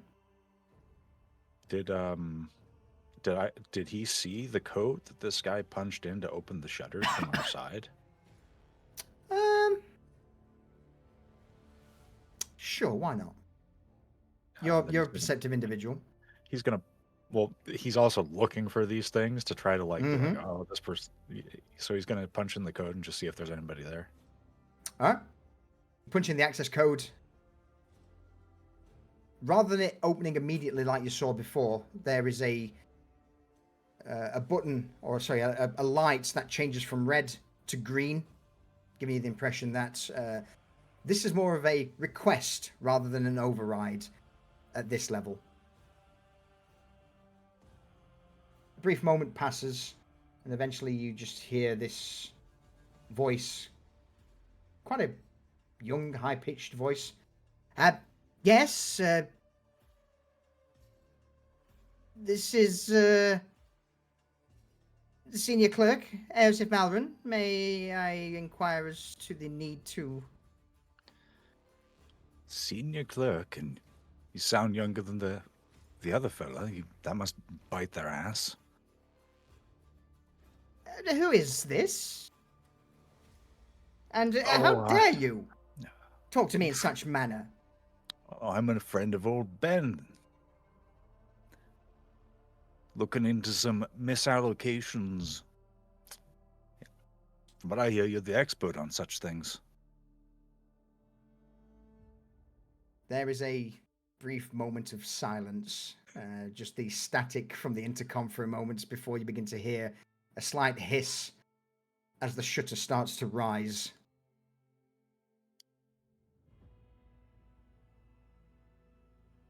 As it does so, you see what appears to be a man in his mid-40s, giving the impression that someone's had perhaps a little bit of the old rejuvenate treatment. Someone must be in a place of privilege. Yeah, someone enjoys their station maybe a little too much. Yeah. As the shutter comes to a complete stop above, this wide-eyed man leans forward. What do you want? Why are you here? So as the shutters like start to open, Midas like puts his hand up on the wall, like he like tries to get into like a pose to just look like like a complete D-bag waiting for this. Just you get his fingers on his hips, wrapping his fingers, looking around like he's waiting for rain. Just dressed like that? Every eye of the administration. This is not the place to talk. Oh mate, that's hiding in plain sight. Hiding in that get-up? No, absolutely not. He reaches into his robe, pulls out a key, thrusts it to the other side of the counter, and then just points to a door at the far end. 20 minutes. Alright. Somewhere quieter that's not out in the open where every fucker can see us. Honestly. He slams his fist on one of the buttons behind the booth as the shutter just starts to close down. 20 minutes is an awful long time. You need to gird up your loins. And he's going to start walking that way. It's either big or you can't find it. Rest of the party. What are we doing with them, Midas? Is this a discreet thing or is this something that they might have seen? He's not really hiding it from them because it doesn't seem like there's anybody else in here. Correct. So he's did that part without telling anyone, but he's gonna just Yeah. walk over, look at his chrono. He's gonna try to wait like about the time he said because these guys are very, very precise. Mm-hmm. He's gonna look over everybody. Well, you can either wait for that fella to come back, or you can come with me when this door opens. Kronk will get up out of the chair and hurriedly make his way over to Midas, as he does not want to wait for the old rude motherfucker to finish doing what he's doing. And he's gonna wait for the chrono to. Yeah, that's all he's doing. He's waiting for the chrono. And... All right. So you're waiting. We've got Kronk heading over to assist. Norn, Harthus, Sariel. What are you three up to? Yeah, Harthus. We'll go Harthus first, since you've handed over your ident badge.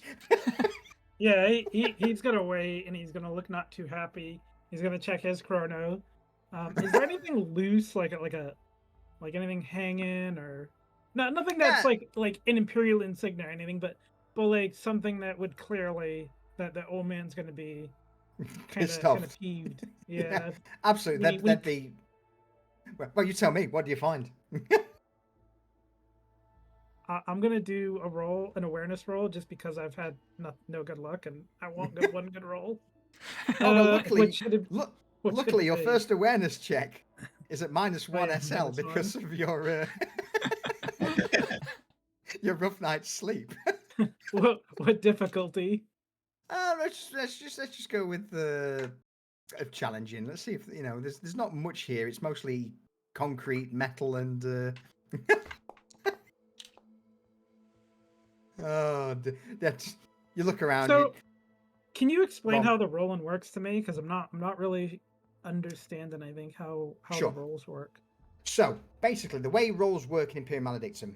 Let's take your awareness skill. So your total awareness is 42. So if on a challenging roll, you would need 42 or less to succeed. 43 or more is a failure. Okay. Now, what that then does is that then adds in these little minus ones, minus two. So if you got, so let's say 42, if you got 32 to 42, that would be a +1 success because that's the first bracket. If you got a 22 to 32 or 31, that would be 2 successes. If you got an 11 to 21, or sorry, a 12 to 21, 3 successes, and obviously if you've got anything lower than that, 4 successes. So basically, what you're not so much rolling against me as the DM. I don't set an arbitrary DC number like D&D. You're basically rolling against yourself. Now, Okay. on a challenging roll, that doesn't add any modifiers. Whereas if you did that with a routine, that would add a +20. So instead of needing 42 to succeed, it would need 62. If it was a very easy check, that adds +60 to your roll. So instead of needing 42, you would need 102 or less, which on a D100, pretty much impossible unless you roll 100. Okay. So, All right. so again, and like on the other way, a very hard check, instead of you needing a very hard check is -30. So on an awareness check, instead of needing 42, you would need a 12 or less to succeed. So that's basically how it all works. Okay. So you need on a straight challenging roll, you need whatever number it says or less. Okay. Which was a failure. So. Yes, you got 55. You needed 42 or less. You got 45. So sadly, it is a failure. You don't see anything too much. Perhaps as you glance around, you'd see maybe one of the railings is loose. Perhaps the bottom part will allow it to swing a little bit, which means you've got to stand next to him and fiddle with it. Are there any like nuts, bolts, screws? Absolutely, yeah. Everything's bolted down, screwed. So if you wish, He's gonna kind of he's gonna stand there with his back to it. He's gonna try and get like one of the bolts loose. So like rather than it being just loose, like it's probably gonna fall at some point. And maybe not right now, but like, you know what I mean? Like it just to piss the guy off. Should be, sir. Could you not? Don't mess with the barricades. Athos. He's gonna Oh, wave you're- him over. Are you departing? Oh, good. Here. and the old man just dismissively tosses your ident badge back onto the counter before slamming the button to close his shutter, and you just see this giant shit-eating grin on his face. Have a pleasant day. Yes, pleasant day. Fucking Yes. god. Bye. Goodbye. How thick are those shutters?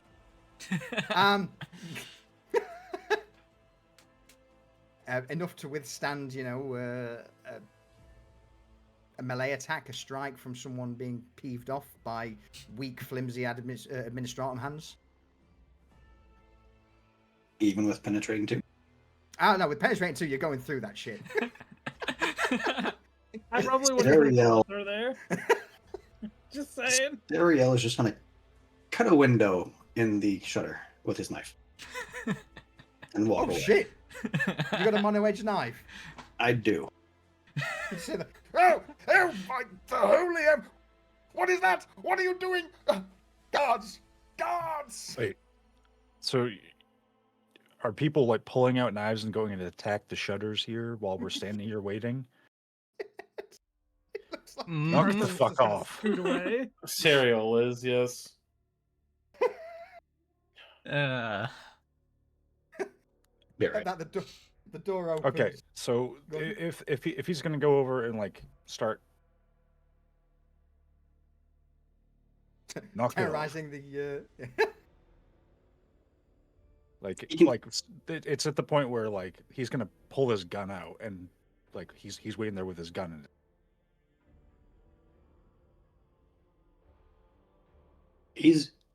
Serial's gonna turn to them and just motion them to move on. Like, don't worry, I got this. Samuel, you're staying back. For a little bit. Okay. His With that- consequences, Midas, it's not worth our trouble. He can deal with the enforcers. Bloody enforcers aren't going to be looking for him now, are they? Oh, he's the one that's deciding to play with a knife in the air. You never dealt with enforcers before, have you? No. Fucking Arbites, more like cock bites. Carthus is gonna give Midas a really weird look at that. You just hear this high-pitched voice as a door opens at the end of the corridor. What in the Emperor's name? Get in! In! You're greeted by a 40-year-old man in a pristine white administratum robe, various chains around his neck with the sigil of the Imperium, the Aquila, as he waves you all over. All right. Last thing he's going to say. Serio, train's leaving. Move their ass. And he's going to start walking with everybody.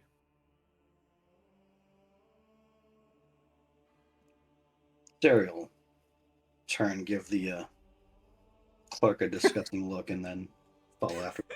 Who's no doubt pissed himself as you've. What's the here's Johnny? You know, as you poke your face to the open cut in the shutter.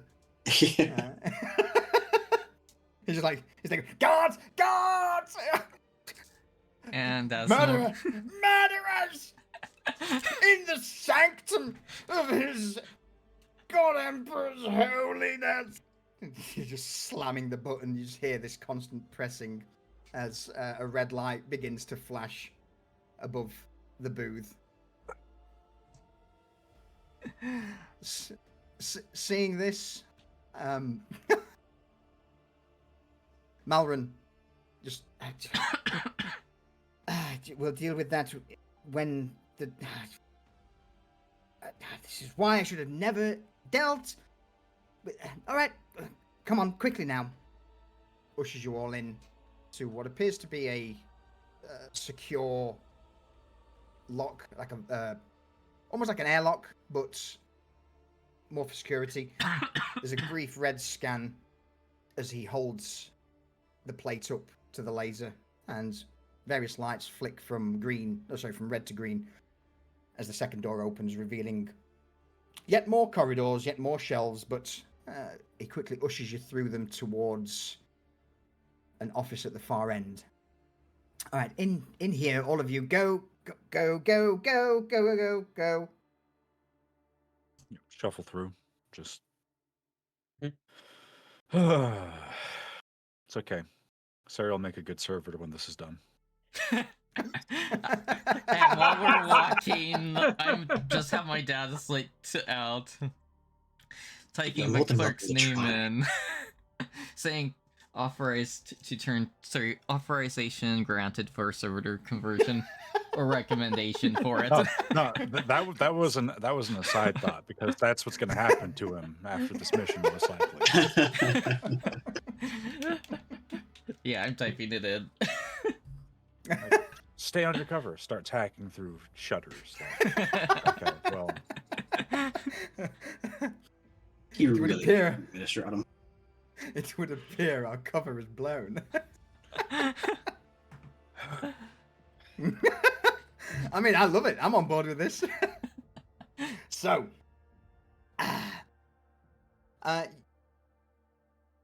you proceed into a large room, and immediately Eosef just begins to bark orders to the various adepts. All right, everyone, out! I turns towards you. These fine folks are here for... Civilian auditorship. Just auditing. Yes, auditing. Everyone out. surprise audit. Yes, he just makes a hand motion of, that's it. Like you give to a child of that's enough. Yeah.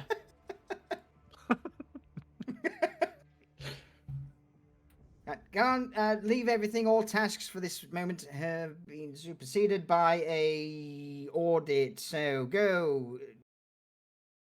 Take some downtime. Go out, out. How's this bigger, so fuck off. Yes, thank you. It doesn't take long before the various adepts at seeing the worked up Yosef and Midas barking at them, an incredibly pissed off looking Sariel, and just people who really shouldn't be in here now taking up the room. As the last clerk departs, Yosef slams the button close to the door. It shuts down. He quickly taps in a key and the locks engage. All right, this place is secure. What in the God Emperor's name happened out there? Why was one of my staff screaming? I just gave him a window to breathe out of. Right. Slowly turns to the rest of the group, pinches the bridge of his nose and motions towards a set of benches and a table at the far end. His brain's Whilst going in a vat. Ah, good lord. Why does the Emperor put upon me these things? Out of all of the days, it brings you into my sanctum. Not only that, but with our mutual acquaintance in tow as well. What do you need? Why are you here? Get back up to your old tricks there, Yosef. One time, you do one thing, and it's never dropped. Never! Held One it time. over you! Held over you! One time. And he's looking at him up and down. One time. Fine. Your point is made. What do you need? Well, someone is doing what you do, but for other reasons. Perhaps, heretical reasons. In this department, I highly doubt it. What? some people Karthos are gives being- this guy a look. And,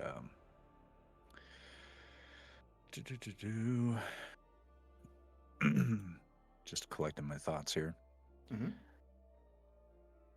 All right. Well, there's people pushing stimulants. There's people alterating procedures, personnel records, all sorts.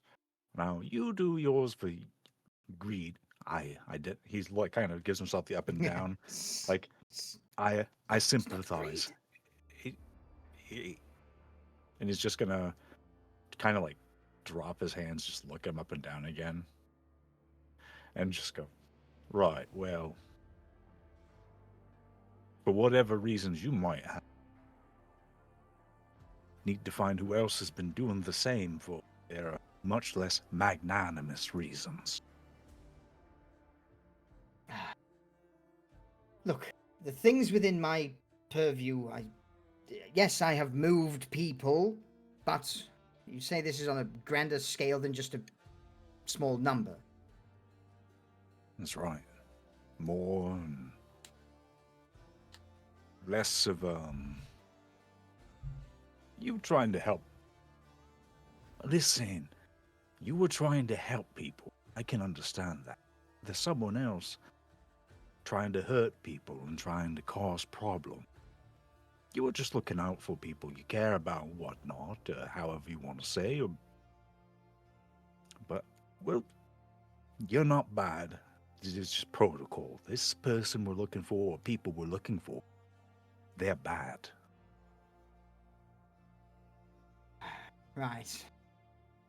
So, do you know exactly the manufactorums that are affected? Just give me something to work with to start pulling some records off. Now, I am going to have to ask, how was the rest of... Any motions a hand to the rest of the group. How are these imbeciles with numbers and documentation, sacred documentation, may I add? I Well, as hope I'm far not as going to have to... numbers- As far as numbers, these two speak in numbers, and he's going to point. Documentation. Just, surely, out of everyone they could have sent, administratum adepts, Can't be helped. even- Can't be helped. You know, emergencies, reallocation of assets. should you That's not why be you've in got to some do with me. manufactorum somewhere, just fixing things instead of bringing oil and grease and you unguents into my... Oh, if I Where we're were. supposed to go. Calm down now. You'll get them into a frenzy thinking about it.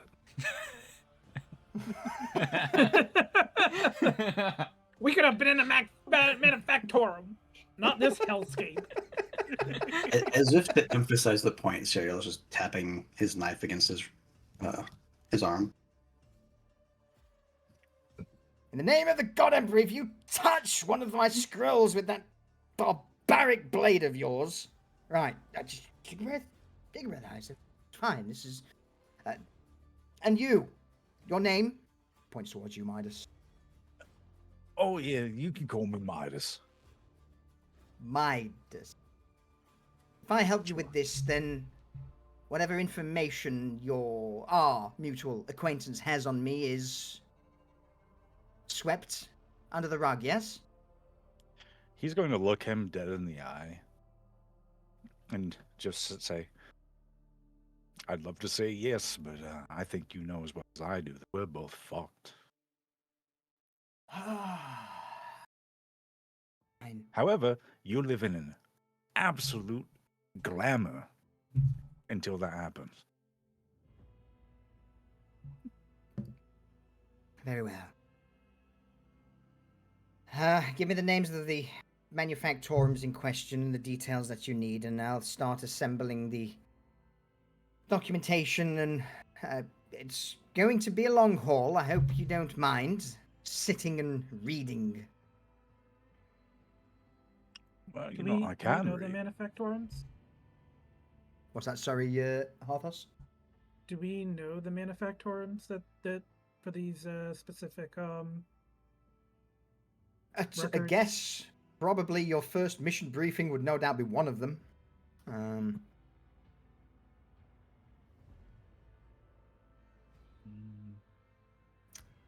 If you would Theta like, 17 Industrial go. District. So Harthos is going to ask for the logistical records from the different manufacturers, including Theta 17 and probably a couple other ones from the that Industrial District Theta. beautiful. He specifically wants to see like where things have been moved on what rail carts, where they went, who signed off on it, and probably start wanting to get the personal records for those as well. The sheer amount of data you're asking for, inconceivable. Roll me a very easy presence check. In fact, no, just an easy presence check, please, Harthos. Easy As you start presence. rattling off everything you need for, at minimum, 17 manufactorums. And there's this whole long list of things he's listing off. And once he's done, Midas is just going to go, "It doesn't sound like much." So you want all of this information from every manufactorum in the Theta Industrial District? Oh, it's not much at all. It's not much at all now. He's gonna take out his data pad and be like, "You could put it on this." No. And he motions a hand behind him to a giant cogitator. That can put it all on. That, what you've got in your hand, not a chance. Not a hoop. Under the God Emperor's sight, will all of that data fit on that tiny block. It's fine. It's fine. Don't, you know what? Well, I mean, you can get us this information, or you can let us get the information, and one of us is going to be more delicate than the rest of us. All right. I'm going to need the sheer amount of information. It was going to require me to open up and grab some helping hands. Otherwise, we're going to be here for months. Primarily, Theta 17. That's easy enough, and I shall look at some of the adjacent ones. If anything crops up from there, we can perhaps spider out. So let's start with 17 and work from there. How does that sound? Much more manageable. But I am still going to. agreeable. I am still going to require some assistance, though. I hope you understand that even I don't know where everything is contained within the archivum here. Understandable. Understood. We'll keep out of your way. Except for him. He'll probably want to be using the cogitator with help you along. Again, pointing to the guy. Only person in red robes. Yeah. Asif looks towards Norn. Gives you a quick up and down, Norn. Well, I cannot forbid you from accessing the cogitator, so just please try not to anger the machine spirit, as well. It would mean our work would be even more unpleasant to deal with than it is already. Unpleasant. Good thing you have the best of company. Quite. Now, if you'll excuse me, I shall gather some refreshments for you all and assemble a cadre of clerks to assist in this monumental endeavor. Just gonna give him a thumbs up. There's only one cogitator, right? Yes, but it's not just a tiny one. It's multiple screens. A servo skull is embedded just above it, and the wires and blocky components just seem to span easily 4 to 5 meters. This is both ancient and powerful. Harthos will help Norn then. When if it has to be awakened, he'll help him awake it, or whatever he needs to do to get it going and start pulling It's not so information much from it. that you need to awaken it as it's already awakened and busy doing its job, but the fact that it now has new operators that it's unsure of, coupled with the fact that you're going to be probably asking it to do some pretty severe calculations and data searching. It's more a case of you're going to be appeasing this thing. If there's anything Norn and Harthos can do, it's Absolutely, stop yeah, the you- machine. Yeah, you are going to be the machine sweet talkers for this by the sound of it. Norn, are you? Yeah. Anything you wish to add? No, I think I'm good with that. You know, AI is forbidden in 40k, so we know at least it has enough RAM because that hasn't been.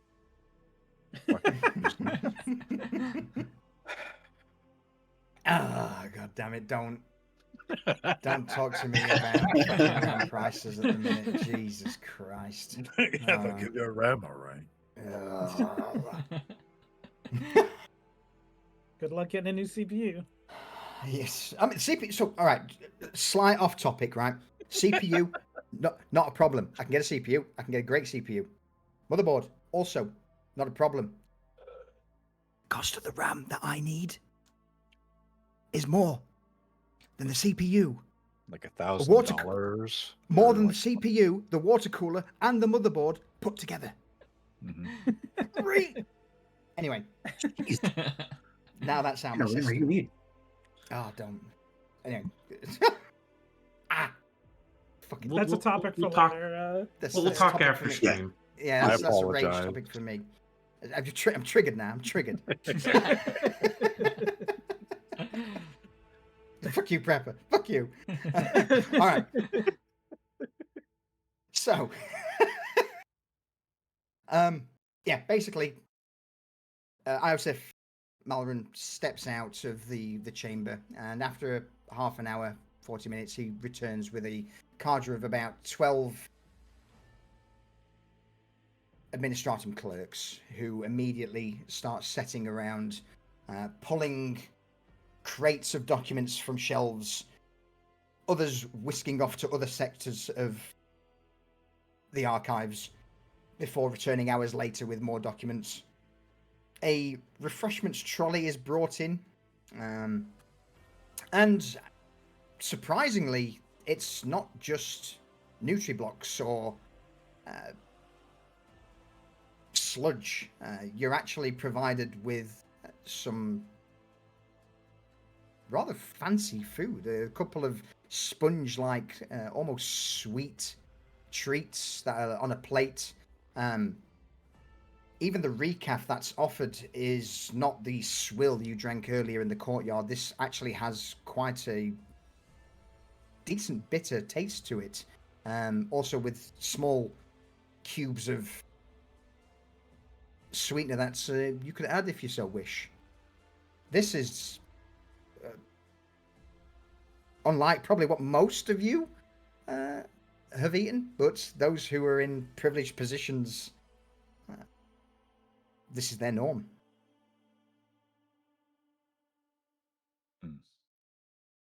You would also quickly... Sorry, go on. No, go ahead. Just Actually, like, you know, Midas is there, like drinking, partaking of this. It's like he has never had anything half this good, and so he's just, you know, he's having this epiphany as to why this guy does what he does, you know, and so it's just he's just settling in. Just this is the life. But I would say you would all quickly realize just how much of a monumental task this is. What originally starts out with just a few books and scrolls starts to turn into a mountain of crates that are opened, picked out, as the clerks start to look for any mention of Manufactum Theta 17. The rest of you, is there anything anyone's doing to assist? I'll come to Norn and Harthus in a moment since you're appeasing the cogitator.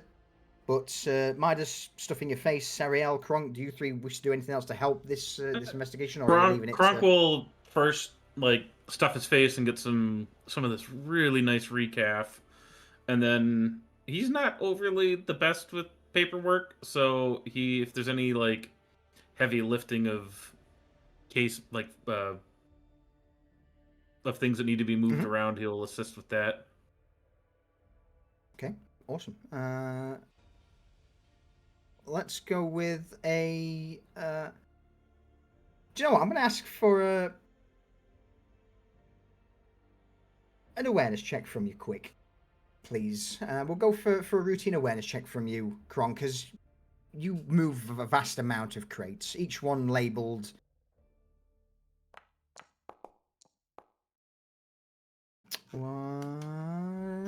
Gee, you see it all.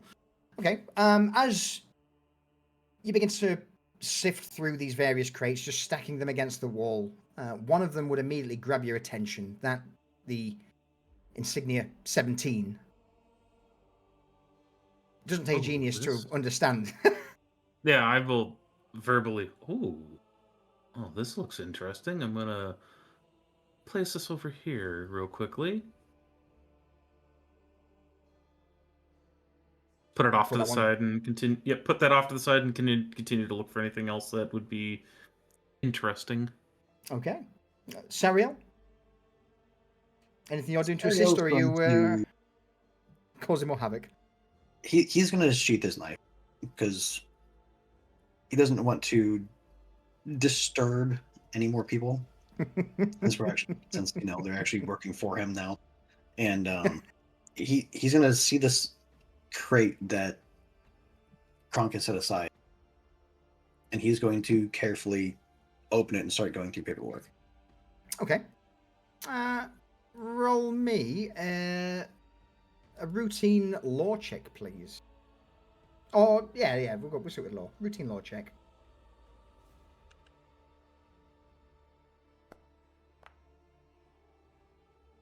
Fucking hell. Okay. Now we get the good rolls. Yay. some of the immediate paperwork starts pointing to Theta 17. Page after page, you begin to trawl through. A couple of things that will grab your attention is stamped in red on a few of the first or the top pages will be something about temporary labor reallocation.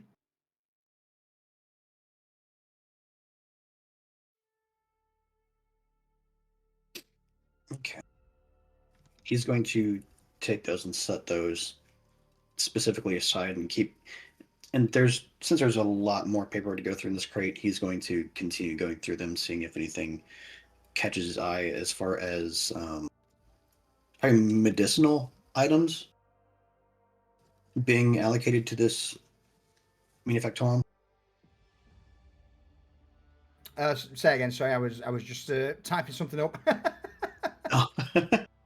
Sorry, I was just checking my own notes there. He's going to set those red stamped papers aside. Aside, yeah, yep. And then he's going to look in the crate and see if there's anything regarding medicinal items being allocated to that manufactorum. With a +6, I want to come back to you in a little while. This is not a quick job. This is, it's still a crate full of papers. Right. So, first thing is you put them to one side, and whilst you're currently still just picking out, looking for keywords, Midas, anything else you're doing? Or are you just sat scoffing your face with your feet up on the chair? Well, he eats, but he doesn't eat. He's not like gorging himself, because he has this ingrained sense, like if you're full, like you feel kind of, groggy. Like he doesn't want to be in that sit. Even if he's treating himself, he doesn't want to feel like, he's impaired. So he's just gonna, partake, and then he's gonna set up his feet up, and after a moment of watching everybody looking, he just has no, like literally no experience with anything in this kind of realm. So he's just looking, and then it takes him a bit, but he's gonna go, all right, and then he's gonna walk over to where people are working and just look over things to see if he can. What he's thinking is that somebody's misallocating things for their own benefit or for heretical reasons. So he's thinking about like how he would lie about things or try to make things look different, because that's something he's familiar with. So he's trying to basically put himself like in, like if I were trying to do something nefarious, like what would I do to try to hide it? And he's trying to look for things over people, see if he can figure out like basically any path to, if there's anything that looks like it's something that he would do to cover something up. Sounds like an easy intuition check to me.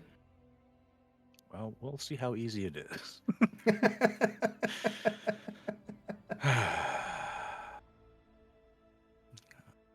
There it is.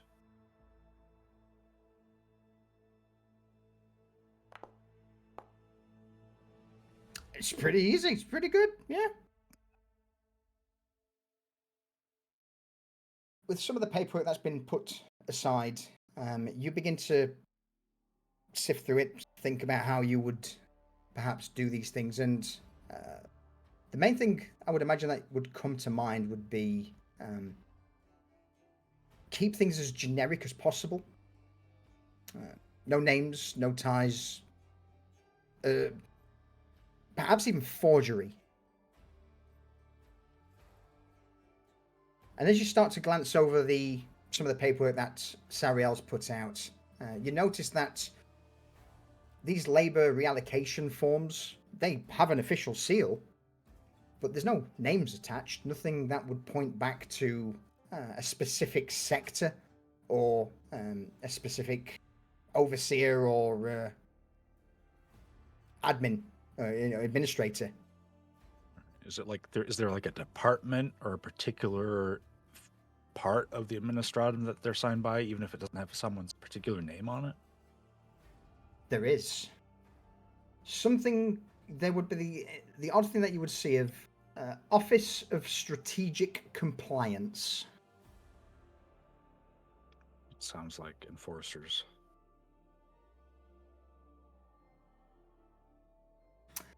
Whilst you're doing that, Norn, Harthus, what are you two up to on the Cogitator? Is there anything particular you're looking for? How are you appeasing it? Things like that?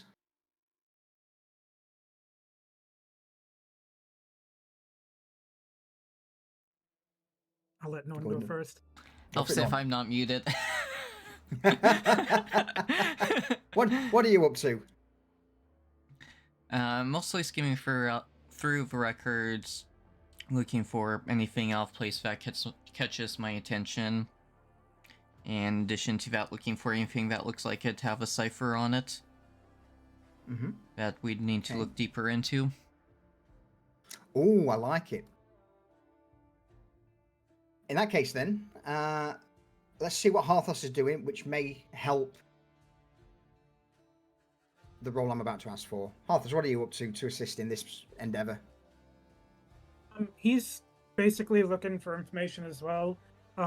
Generally, because they're looking for the records, with the Cogitator, he's going to try and focus on things like, when they took his badge to run Yeah.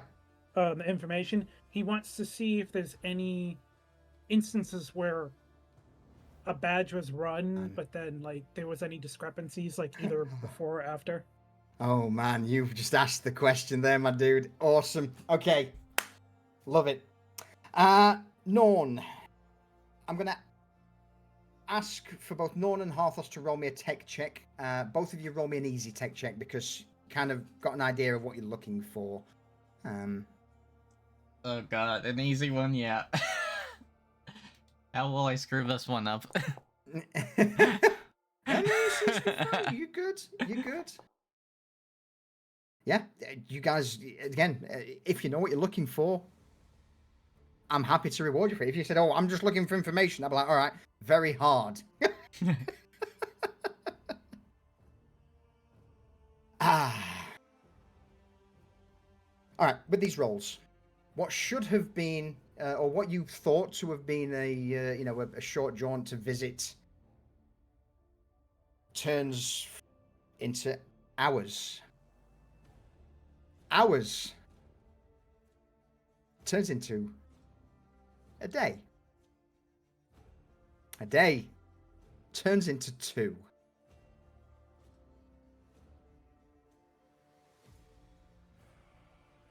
With small sleeping accommodations off to the side, you've all been spending the last 3 days, one day longer than expected for this investigation, but the sheer amount of data that you're sifting through and what's now starting to piece together becomes somewhat unnerving. For you, Harthos, in regards to badge numbers, it turns out that an entire almost sub-array of badge numbers that are no longer used have been repurposed for Medicaid orderlies. And we're not just talking 50, 60 badges, we're talking numbers that potentially reach into the thousands. Names and badge numbers of deceased hive inhabitants, some that are just completely made up that have no names attached to them. But all of them seem to be within attached to a Medicaid section of the Administratum. Does it say where? Hive wide. Hive Okay. wide. Yes. Absolutely hive wide. For you, Norm, the one thing that it takes you a while as you're just having the Cogitator scour through so much data, but eventually attached to one of these Medicaid compliance reports, that of stim production and badge certification, is just a name. Althrix Vane. Alfrix, and it was Vane? Vane, V-A-N-E. So Althrix, A-L-T-H-R-I-X, Vane. I'm probably... As for the reallocations, Sariel, Kronk, or mostly Sariel, who's currently looking, you see that these reallocation permits are, again, hive-wide, and mixed in are various disciplinary actions that of people who aren't compliant with Manufactorum rules have been shipped out to the wasteland. Put on either shit. mining or just general grunt work out of the hive city. Constant words such as optimization and balance spring up in the various reports, but again, no single clerk or supervisor. There's no names attached to any of these reports. It's just an administratum seal.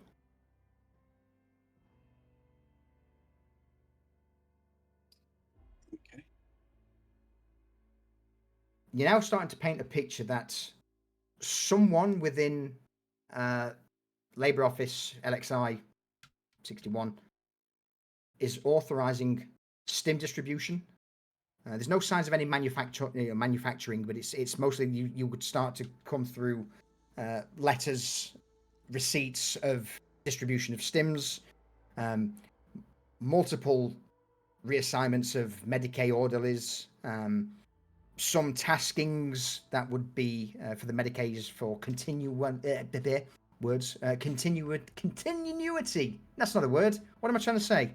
Continuity. That's the word I'm looking for. Continuity and compliance, rather than treating wounded individuals.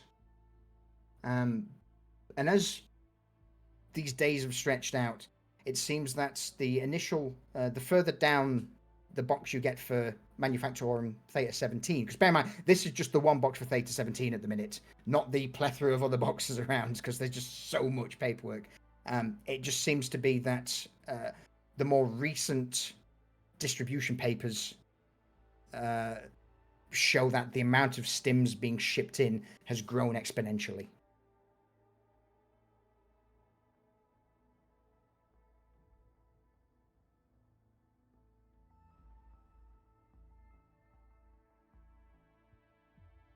Someone somewhere in this facility is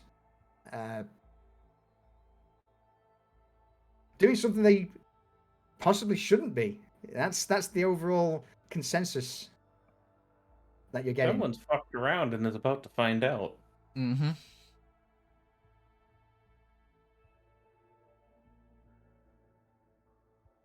As the days pass, Ausef sits down, as surrounded by paperwork with you all. This is quite the hole that we've found ourselves in. If this is just for a single manufactorum, then how far does this stretch out? Ogles the mind, doesn't it?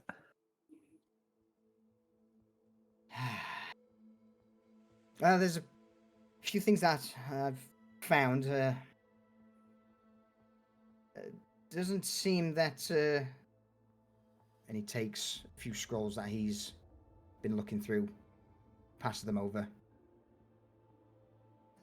These orders for labor allocation and the stim dispersion has been handed down from an authority higher up than me. These are usually things that I would deal with for other manufacturers, but some of this paperwork is just... It's right, don't get me wrong, it's right, it's signed, it's sealed, but... And then he takes another piece of parchment that he... another receipt for distribution of goods and labourers, but at the bottom is obviously his signature, his stamp. None of these have anything from an individual, so I have no idea where or who they may have come from. The Office of Strategic Compliance, perhaps. Office of Strategic Compliance? That's... I know of nothing of the sort, at least... I haven't heard of it.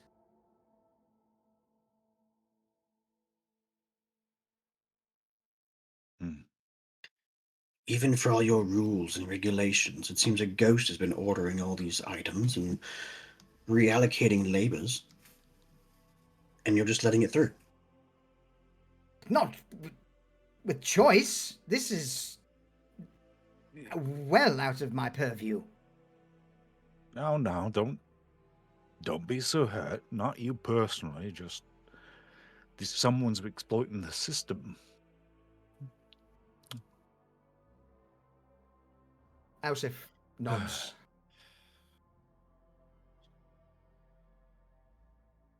You know, Yosef, old Ben is a bit of a vindictive one, but who knows? This is big. Yes, You should perhaps talk to bigger him than I. expressly. After all this, maybe you do get something a bit. Maybe you're free to. Just saying. Might be. This is big. If you do a good enough job with everyone, maybe you have to take it up with him directly, but maybe. Yes, I think I shall. So what I will do, by this point, I would imagine Iosif knows everyone's name. Norn, would you be able to print out a report for whoever you need it to be passed to, and I will spend the next however long it takes going through the rest of the reports, and I will send you any findings I have. Alright, I can do that. I'm also going to back up the most important stuff to my data slate. Yep. Harthos is going to get copies, as a copy, if he can, of all the names and like badge numbers on his data slate, and then whatever else they found on the computer, he'll get on his data slate as well.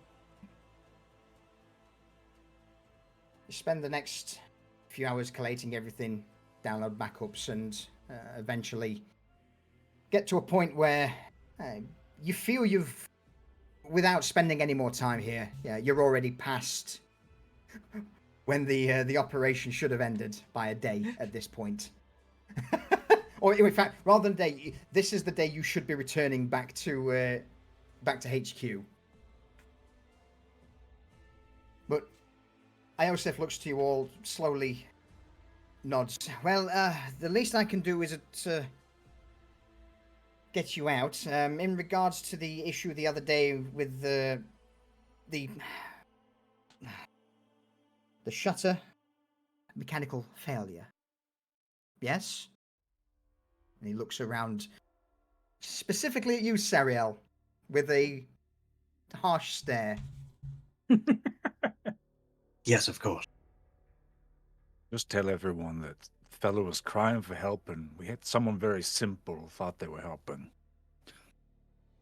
Yes, well, we'll try and sweep it under the rug the best I can, but I do need to get you out of here, preferably past some of the enforcers, just on the off chance, so shall we? Lead the way. Midas can do like a really big and elaborate mocking almost bow and like sweep his arm out like an after you motion.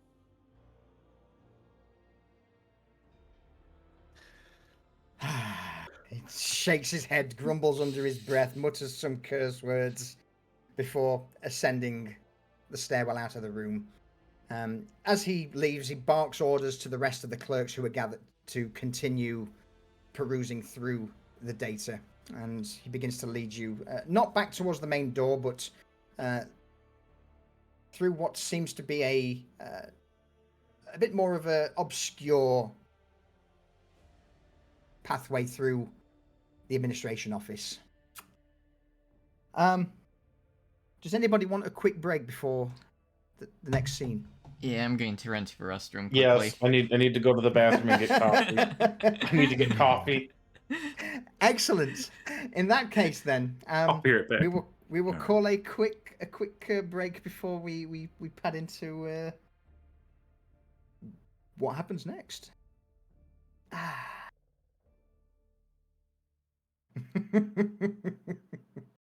Divrak, thank you, by the way, for that 40-month resub. I appreciate you, buddy. So yes, for those who are joining us, supposedly this is meant to be the team who should have gone to the Manufactorum. the Mechanicus being in the Adeptus area, and the team who went to the Mechanicus Manufactorum yesterday should have been here. Oh, how I do enjoy ruining the players' plans. You can put a chain attachment on. I mean, chain shovel. In fact, do you know what? Let's have a quick look, shall we? Armory. You can. A shovel is classed as a weapon, and you can put an attachment on it. So, yes, Dendra, if you wish to put a chain attachment on a shovel, that is a thing. How much would it cost? Let's have a look. Shovels are 100 credits or 100 solars. A chain attachment is 150 solars. That's pretty filth. So, Did I hear 50 subs? no. Okay. 50 subs? Oh, raining money. Yeah, I just heard what sounded like 50 as I was coming back to my desk. Yeah. 50 solars. But, I mean, I'll take 50 subs if you're offering them, Yeti. No, I Yeah. wish. I don't have the money for that. Don't worry, my dude. I'm yanking your chain, shovel. Nah, I sold my shovel. Boo. Or should have. Let me go check. I'm curious if I actually did sell it properly. Yeah, I did. Hey, well, thank you, my dude. I appreciate that gifted sub. Someday you're gonna need that shovel. I say the only reason people love the shovel is because Rayvon's rocking around with a 64 melee skill. Well, Does you know, Yeah. thank you. at some point you're gonna need to move something. Like you're gonna need to actually have a shovel, and you're not gonna have Yeah. one. I mean, that is true. That is true. Yeah, in my case, I just told the workers to go move it. I didn't need one. Ah, man. He would be really dangerous, Rayvon, but I would be like, all right, Duke, roll me a logic check to see whether we can use it. No, you hit them with a blunt end.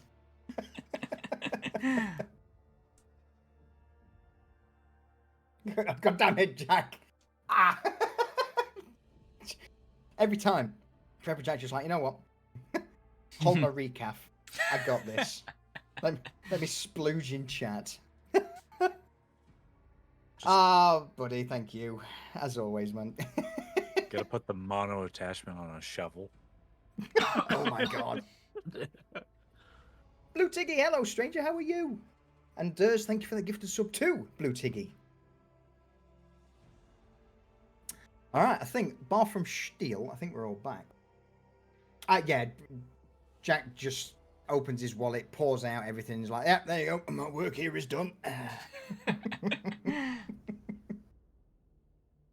Fortified grip for stability.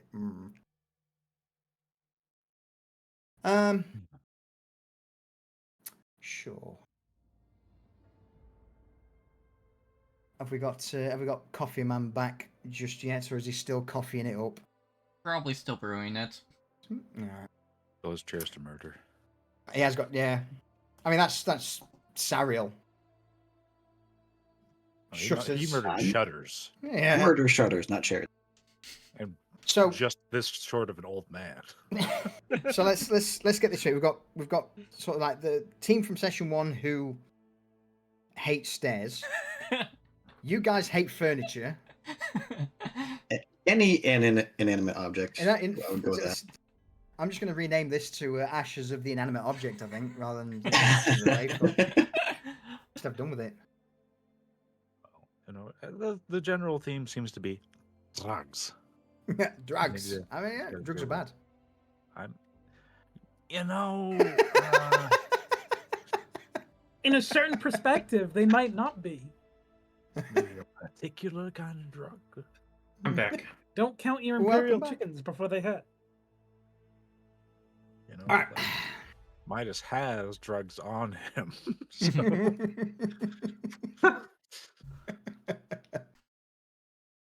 All right. So, leading you back through tighter confines, Alsif eventually leads you into what appears to be the last leg. You begin to see the odd window that looks out to the hive descending. At this point, what seems to be a large circular stairwell. Can I have awareness or intuition checks from everybody, please? Challenging. okay. So this is like a narrow hallway that suddenly opens up into a large circular stairwell. Yes, and Smells like an ambush. Is it sight related? is it? It is indeed. It can be sight related. Oh my God, Kronk knows nothing. Oh, yeah, no, I'm at the back of the line. Oh my god. Okay. So oh, that's it. I have it popped out. And it Mhm. was hard. Right. Just challenging Challenging, okay. awareness or intuition. Let's do intuition instead for it. Hell, oh, actually, that's good. That's good. That's good. Yeah. So I do have photo visors as well, if that matters. Okay.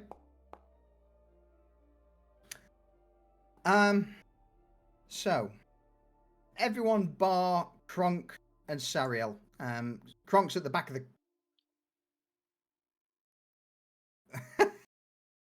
at the back of the line. Man needs to reposition a few things, it would seem. You be... Say that again, sorry. So that's never good to hear. Who's leading the party? Would it be Iosif, followed by? Probably Yosef, followed by me. And then Harthos probably after that. It's either Okay. Harthos or Kronk after that. No, Kronk's Kronk's last. at the back. I'm at the back. I just need a moment to silence my feeling. I'll be right back. Yeah, no worries. All right. And I'll just As be you right begin, sorry. go on. Yeah, no, go on. I'll Where are you? just be right before Krunk. Okay. Bitch, at the back.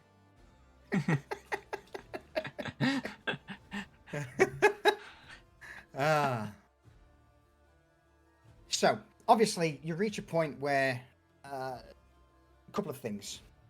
Who's got the lowest awareness? Let's go with Midas and Parthos. As you've been descending down this large circular stairwell, imagine it as you descend some stairs, you hit a platform that curves around, and then there's another set of stairs which drops down to another platform which curves around, and another set, so on and so forth. Now, each of these platforms has entrances. And Midas, Harthos, throughout your journey out of Iosif's chambers, there's been the odd time where you've had, or at least noticed, the odd grey-robed adept watch you with a little more intent than you would expect. Considering the fact that you've spent 2 days, or nearly 3, moving boxes out of certain areas. Norn, your intuition is that someone somewhere probably knows someone, aka you guys, have been snooping around in places you shouldn't have been.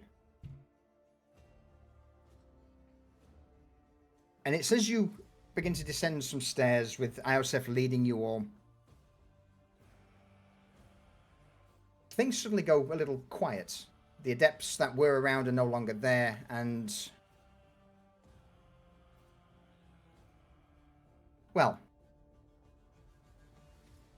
something just doesn't feel right. Does Yosef look uneasy at all? No, Joseph has no. He just seems leading you on as if nothing was unusual. He does mention at some points like a couple of It was a little quieter around here. You know, there's a bad feeling rising, but he's trying to determine if Yosef knows or someone else, like one of the scribes up there, knows.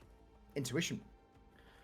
Oh, well, it's less that. He's pretty confident Yosef doesn't, Yeah. but somebody else Yeah. does.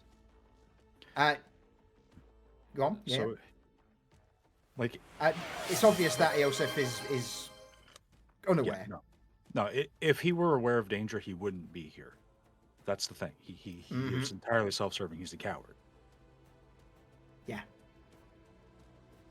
It is at this moment, though, that you would start to hear footsteps on marble slabs as, from your left, two grey figures emerge. Behind you, Kronk, you didn't hear at all or see, but until the last minute, as another individual pops out behind you. From across the way, near a statue of a old saint, from beneath the legs of the saint, you see a hatch open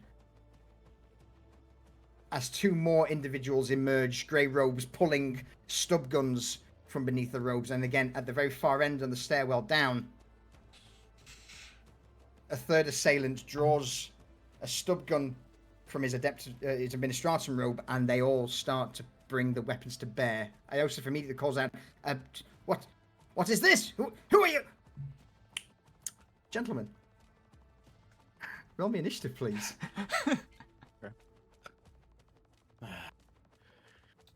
Oh. Okay. Now, luckily with those... So go on. I'm trying to find my... Right click on your token, Okay. and on your token you have a little cross, sword, and shield icon. Thank you. Click that. And then from that, on the drop down thing above, at the very top of the screen, you should see a dice icon. Hello, drop down? And what I will say is that due to the fact that some of those rolls you knew something was amiss, you knew something wasn't right, I'm going to make sure you all start this fight with 1 superiority. Seeing guns drawn, though. So the first turn will be basically the assailants just pulling weapons and moving into a position. I'm not getting that drop down. At the very... I'll sort it for you. Thank I don't you. think it's less a drop down. It's more like you have to click on your token, like at I the got top you. of the screen. I got you, my dude. There we go. Yeah, I'm just not getting the battle HUD even pop up at all. Refresh Foundry quick, just on the off chance if you're not getting Okay. the HUD.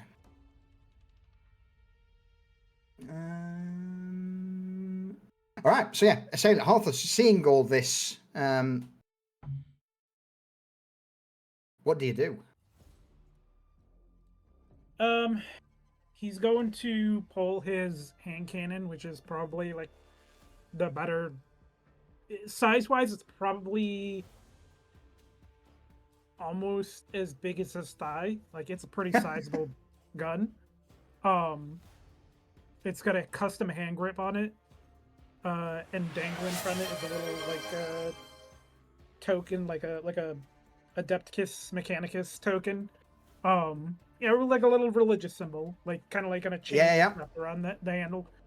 And he's going to flick a switch on it, and like these little prongs in the back are gonna move, and then the chambers are gonna kind of do like a little motion as he loads. What do I got here for rounds? He's gonna load amputator rounds. Okay, yeah. So with you, this is just the setup of the. So I'm not going into initiative order just yet. Just your initial, what you do. Other assailants begin to move in. Kronk, hearing footsteps behind you. Initial response. What do you do? He's going to unhook his auto pistol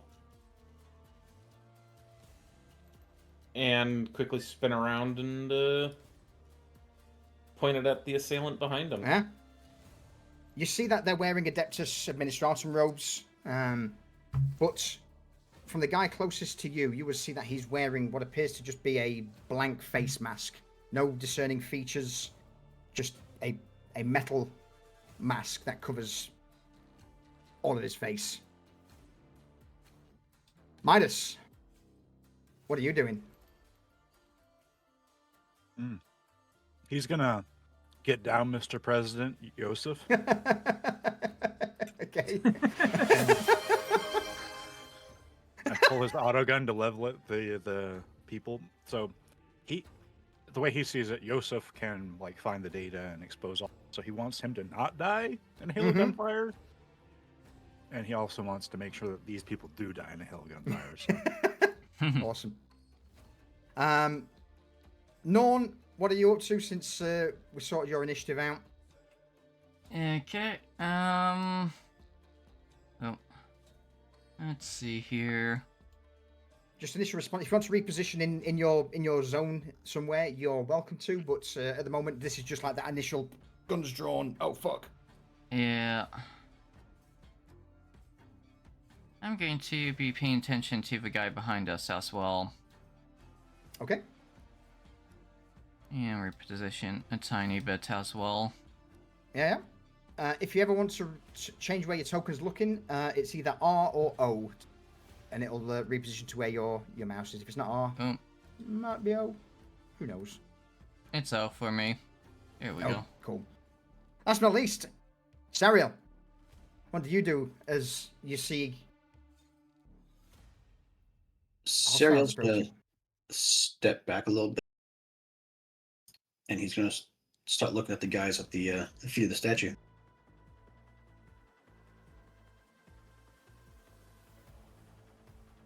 Awesome. In that case, then, as you just currently all dive into position, knives are drawn, auto pistols, and this first assailant just comes charging straight towards you, Midas. Knife at the ready.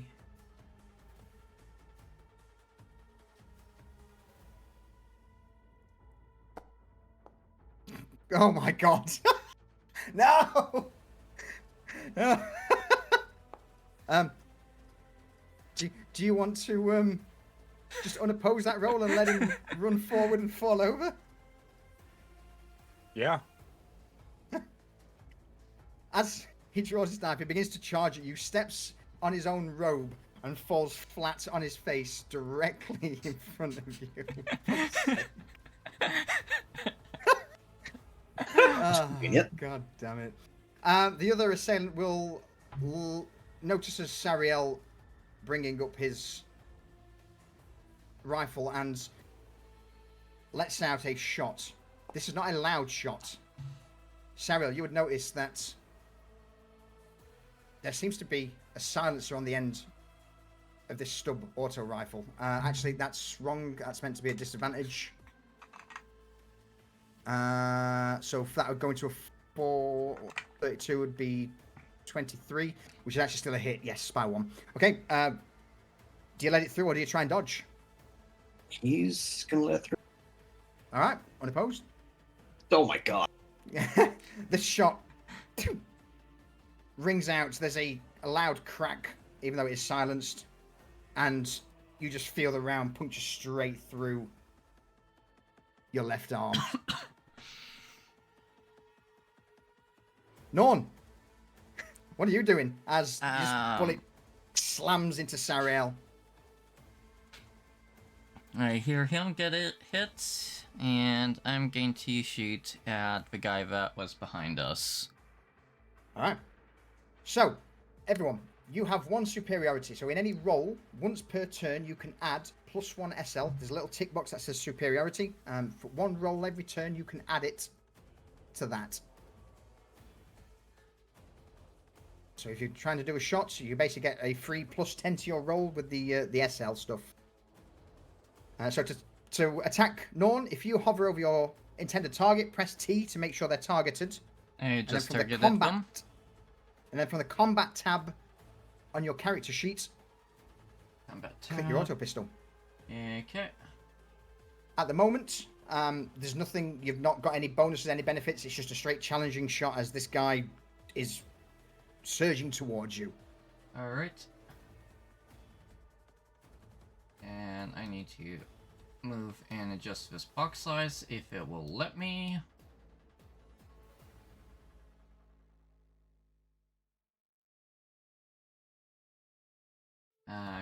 Come on, Internet Explorer, cooperate.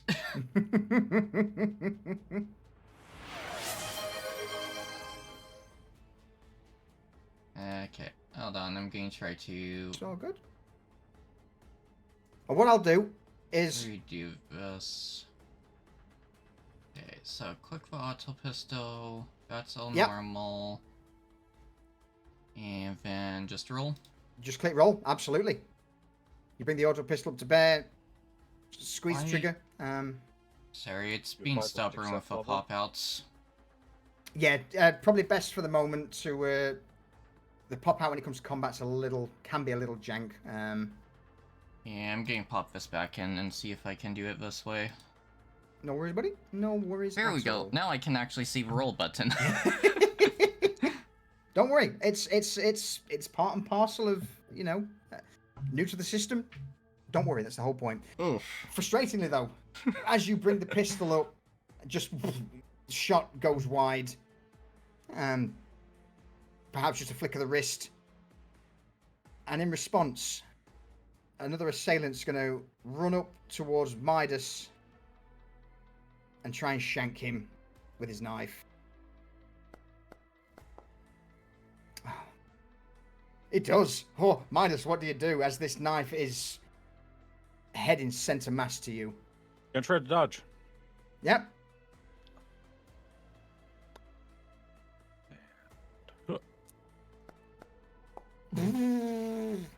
Oh shit. Oh. 12 damage. Too Minus rare. any armor to your body. Okay.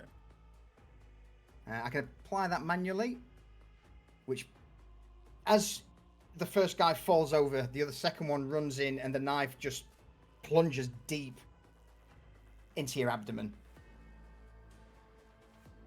Okay, so that's 9 damage. You have been digging where you shouldn't be. You will die here. Unless, of course, you wish to spend a fate point to re-roll that dodge check. I think it's gonna be worth it to do that. So Okay. let me- So right-click. And I could probably say the same for Norn as well, because I forgot to mention it. If you have 3 fate points to spend, and that are refreshed at the end of the session, which will allow you to re-roll the test if you so wish. Aw. Yeah, I shall let mine pass for right now. Okay. In that case, remove those wounds, Midas, as the knife goes center mass, but at the last minute is just slightly deflected by your armor. He's dead. He's dead. Jim. Set it to 0. It's the reverse. Oh, it's counting up. Sorry, I thought Yeah, it was yeah, the other yeah. way around. No, it's all good. All right. Arthos, you've just seen two people attempt to drop Midas. Shots rang out towards Sariel, who's wounded. What are you doing?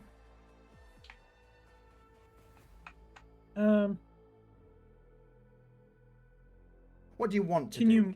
Can you move first and then attack, Yep. or do you have to So, attack first? and then- Basically, no, you can do it in any order you want. So you can move anywhere within your zone for free. You then get a move action to move into an adjacent region, and then you get your normal action. So, So- there are no attacks of opportunity in this, so you can scoot around people. So he's gonna come up here and kind of use that big pillar, almost as cover, As cover? Sure. Okay. Yeah. and then he's going to. Is there like a line of sight thing that I have to worry about? No, No, at this you can see everyone. They can see you. Okay, so he's gonna turn and aim at. I don't know how to click people to. Hold left click, and that will ping it. So he's So if you gonna want aim to- at that guy, and if you then want to he's shoot going someone- to. Hover over them and press T to target them. Make sure they're Okay. targeted. And then from the combat tab of your character sheet, roll with the weapon you want to shoot with.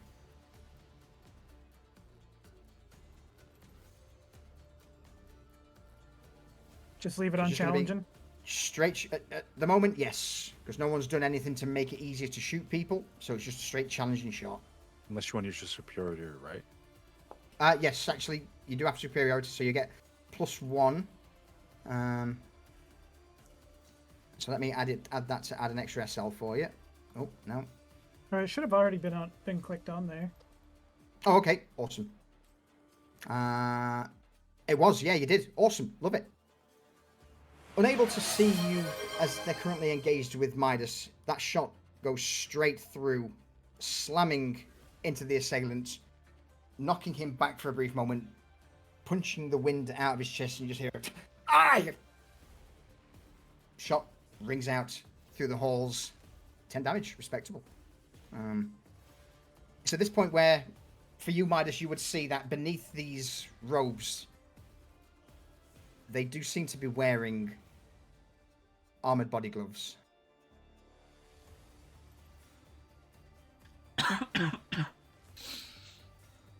Any further movement, Arthas? Nope, he's gonna stay here. I do have a question though. When I Sure. roll to shoot, Yep. I have the choice of it like picking a random body part. Yep. But can I choose to aim at a particular You- spot?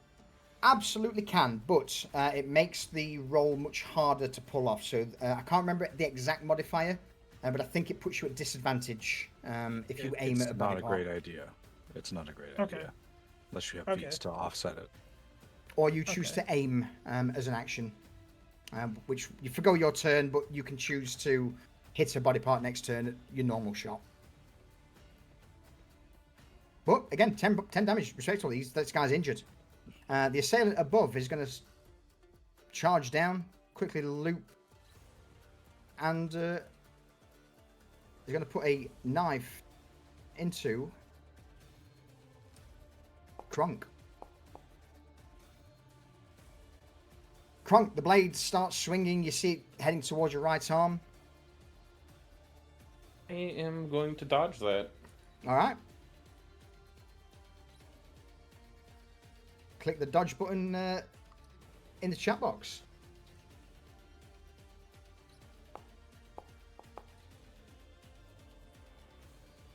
Do you want to spend a fate point to re-roll it? Yes, I do. Right click, and then fate re-roll.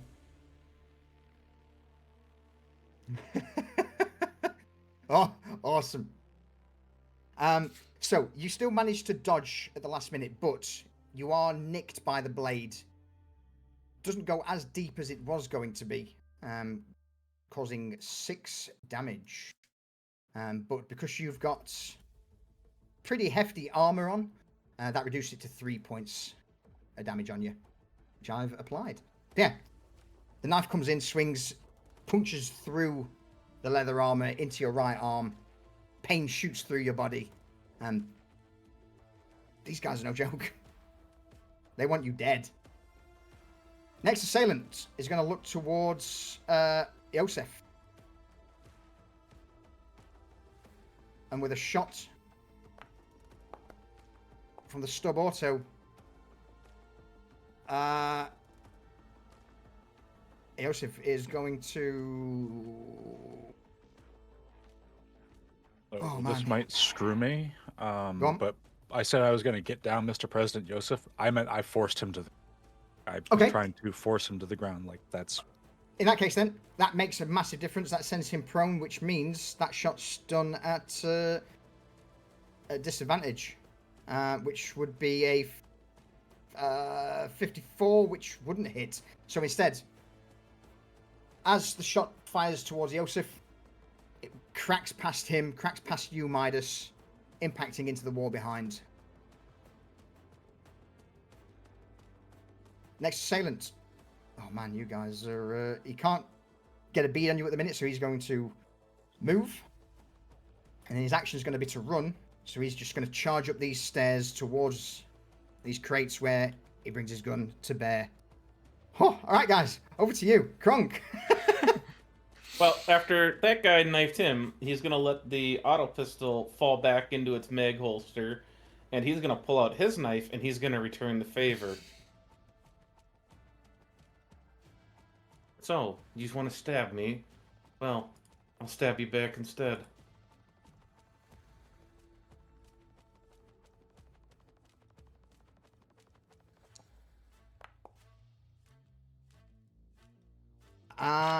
He will attempt to... I'm gonna re-roll that right away. Yeah. Yeah.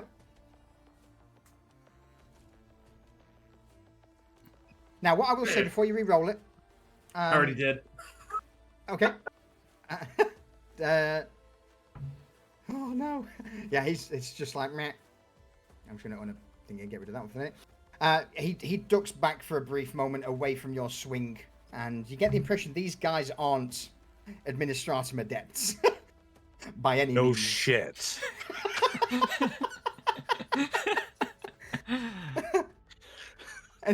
Any movement, Kronk? Yeah, I'm gonna get away from this and Yep. move over to this corner, Absolutely. just so that I've got some distance. Sure.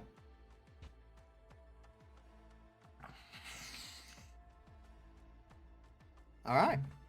In that case, then, Midas, you're up. All right, so these guys charge up, and he's like, "Oh, you've been digging where you shouldn't have." He's like, yeah. "Oh, feck off!" And he's just gonna grab the auto pistol, thumb it, a laser sight turns on. It's just like and he's just gonna full auto these two dudes. He's gonna spray the guy that's on the ground, and I'm rapid firing. Yeah, that's go for it. And I think that At close range, you get advantage. I get advantage. And I go on. I think I'm gonna add rapid fire. I think I can either get additional successes on the one, or I can try to spray the other guy for half. What I'm going to say is that with you full autoing and just trying to spray these guys down at such close range, with one guy on the ground, I'm willing to say that's easy. Okay, so I'm gonna target the guy that's on the ground because. Yeah. In fact, if you shift T, you can target both of them. Oh yes. Okay, so. All right, combat. Please don't make me spend a fate point. SL1. Yes. Okay, that's right. Yeah, SL1 from Did you say superiority. it's easier routine? Easy, because he's right in front of you, and it's literally just a quick flick of the wrist. Oh yeah. There's no aiming involved. It's just hold trigger down. Point and click interface. Yeah. Oh my guy on god. So, guy on the ground. Which one's that guy unopposed because he can't dodge because he's on the ground. That goes straight through. Other guy will attempt to dodge out of the way. And also, nope. Reduces. He misses one of the rounds, but yeah, just with it being spread. Oh no, that's crit. Yeah. Fuck.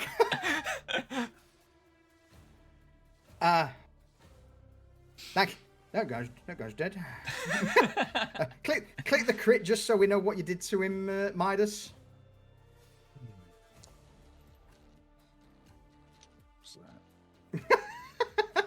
There you go. I used to be a cultist like you, but then I took a gunshot to the knee. I love we got a similar thinking for about. Oh man. All right, this guy's. What happens to that guy there? Well, so he runs up and stabs Midas with this freaking the knife, and he's got like his hand on his shoulder, like it was a good hit. it deflected off the armor and slid past him, and he kind of turned. If it weren't for that, he'd be like on death's door, basically. So, basically, Midas panics a little bit because he's not a disciplined soldier, and he starts spraying into the guy on the ground. It's almost like a reflex. He just starts holding the trigger down and just starts swinging and rips from the guy that's prone right through this guy's legs, and just. And so his knees give out, like they aren't gone, his legs aren't gone, but they're completely gone, like structurally. So he just falls to the ground on the spot. Love it. Any movement? As far as movement, he's gonna just like put his foot on this dude who rushed him with a knife. Just trying to hold him there basically, and but he doesn't want Yosef to die for a couple. If it happens, it happens, but he doesn't want Yosef to die. All right. In that case, then, Sariel, you hear a clatter of gunfire behind you as Midas goes all in with emptying half of his mag into these two dudes. What are you up to? He is pissed off that he got shot. So he's going to basically try and return the favor. Okay. With a sniper rifle.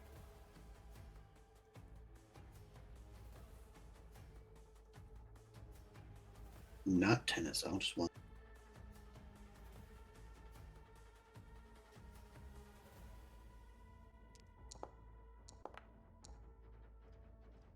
It's a good hit. It's a good hit. Did you add the? You did indeed. Yeah, completely unaware that you were lining up a shot as they were currently putting rounds in downrange. The or the flash of the muzzle, at least. They don't see the return fire as you put a round straight through the assailant's left arm,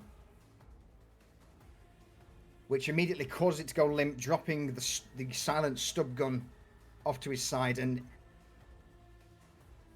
in a fit of rage, panic, perhaps, you just see him start fumbling around in his robe to draw out a silenced auto pistol with his free hand. His free left hand? Yeah, free dominant hand. Any movement?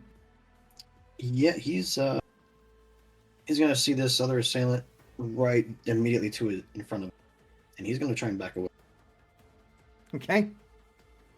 Right back here. Love it. All right.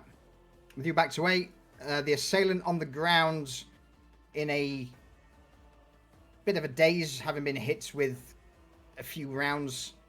Instead of standing up, he's just going to try and swipe out at your legs, Midas. Yep. Disadvantage. Shit, I forgot about that. Never mind.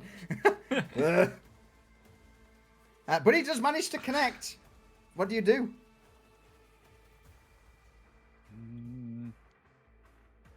I think Midas is going to be a dodge guy. Yeah. So we'll try to dodge. All right. Oh,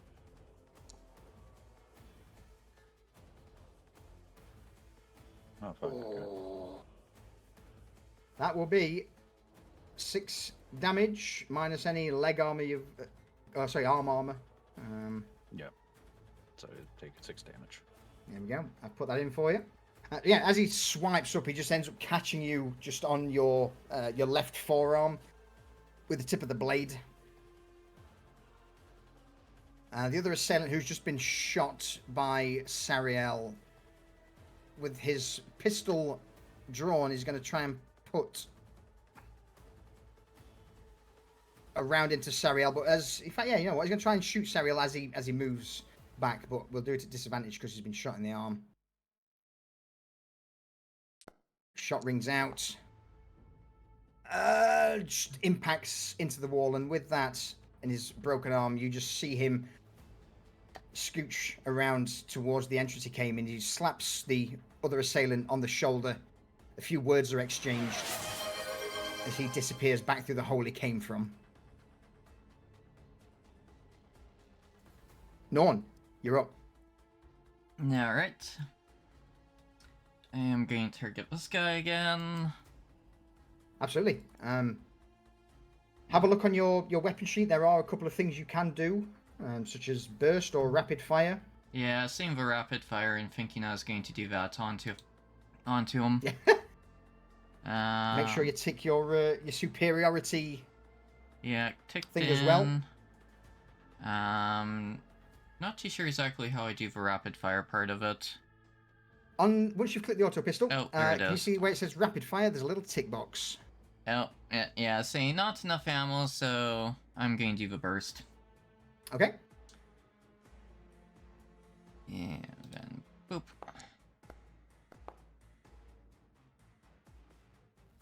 It's a good one, +6. And that's to All the right. head too.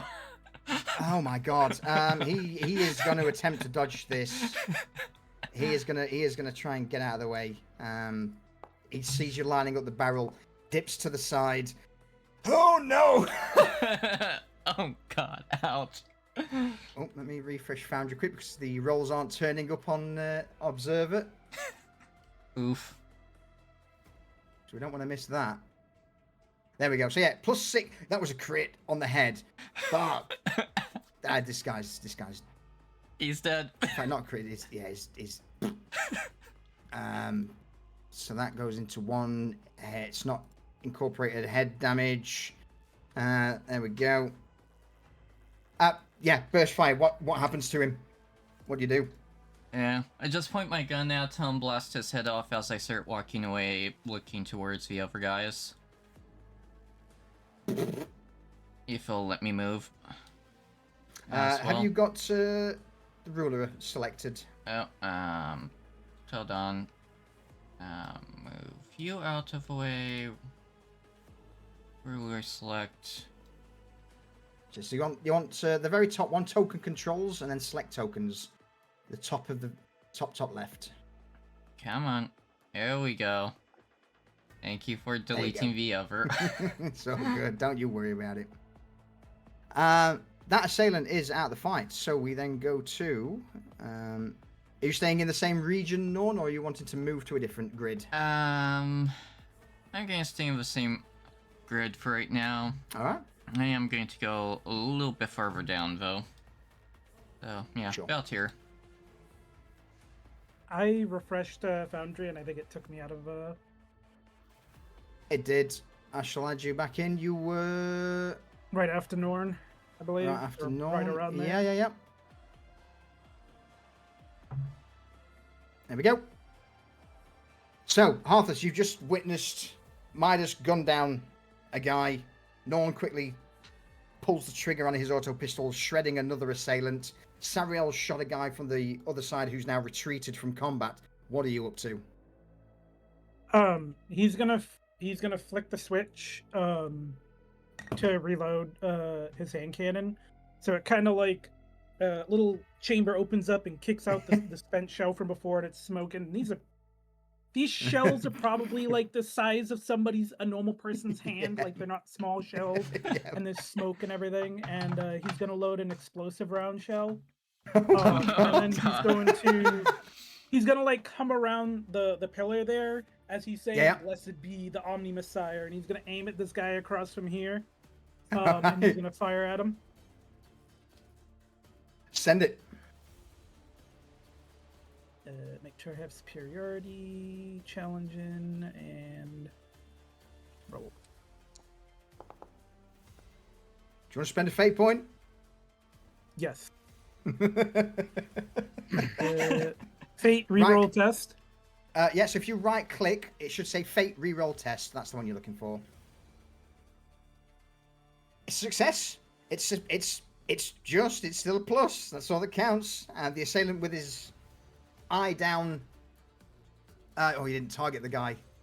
Oh, Oh, it took Alright. off the target. it's all good. It's all good. I can work it out.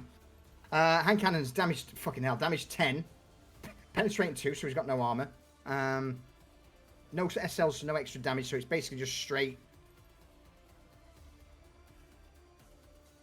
into the head. 10 damage. Is there any extra damage from the explosive rounds? Let me double check. Yeah, 12 damage. It's not enough to drop him. But boy, He must be missing a good part of his friggin' face, though. boy, is he hurting. Yeah, as the shot rings out, you just see this brief flash cross the gap, hits him in the head. The metal mask that he's wearing just blows out, taking his lower jaw, his cheek, and spraying blood across the chasm that he's in. And he just immediately, with that being so much damage, drops to the ground, clutching his face in pain, in agony. Any movement, Harthos? Nope, he's gonna stay here. All right. That assailant, I'm going to say, skips his turn. He's stunned because he's just been shot in the head and his mask's blown out. Next assailant at the far end will move. Move into medium range.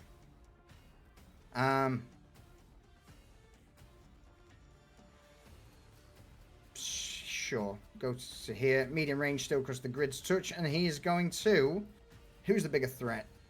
Seeing everyone's dying, he's going to target Yosef on the ground and attempt to just empty his mag into Yosef.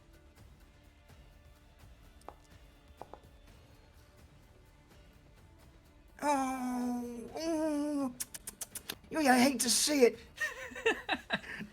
Dodge, Yosef, dodge! Yosef looks up from the floor, sees... Oh, no. No, it's not bad. It's not bad.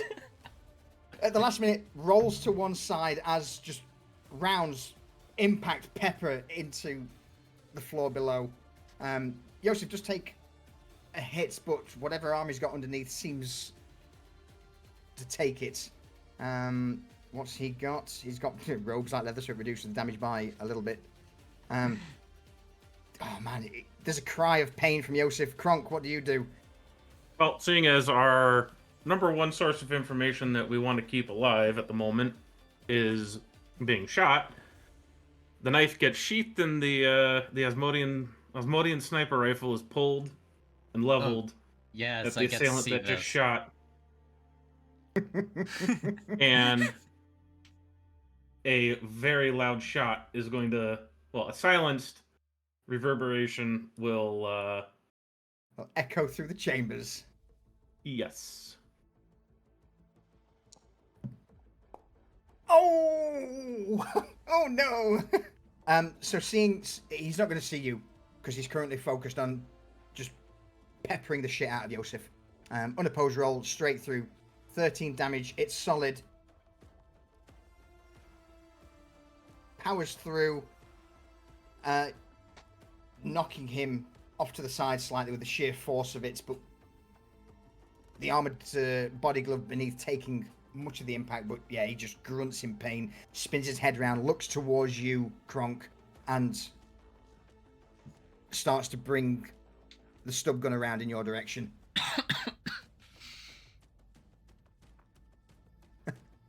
Asmodean, chambered in 6 points. Yeah. It's a 666 gun. Any movement, Kronk?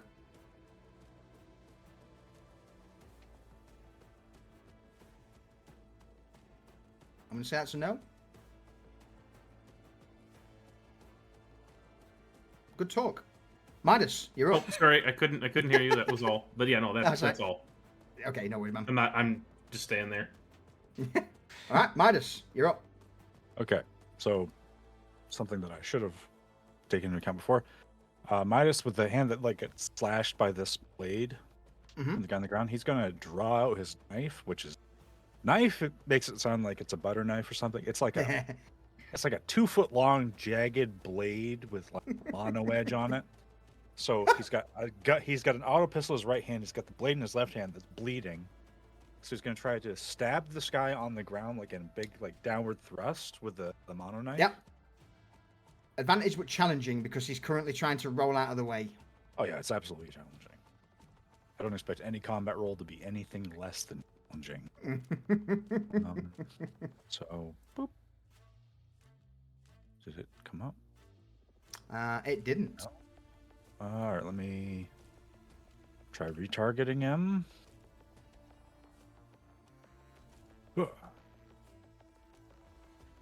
No. Refresh. Give it a quick refresh. It might be refresh time because we've been going for a while. Alright, okay. Okay, well, it looks different, so let me try it again.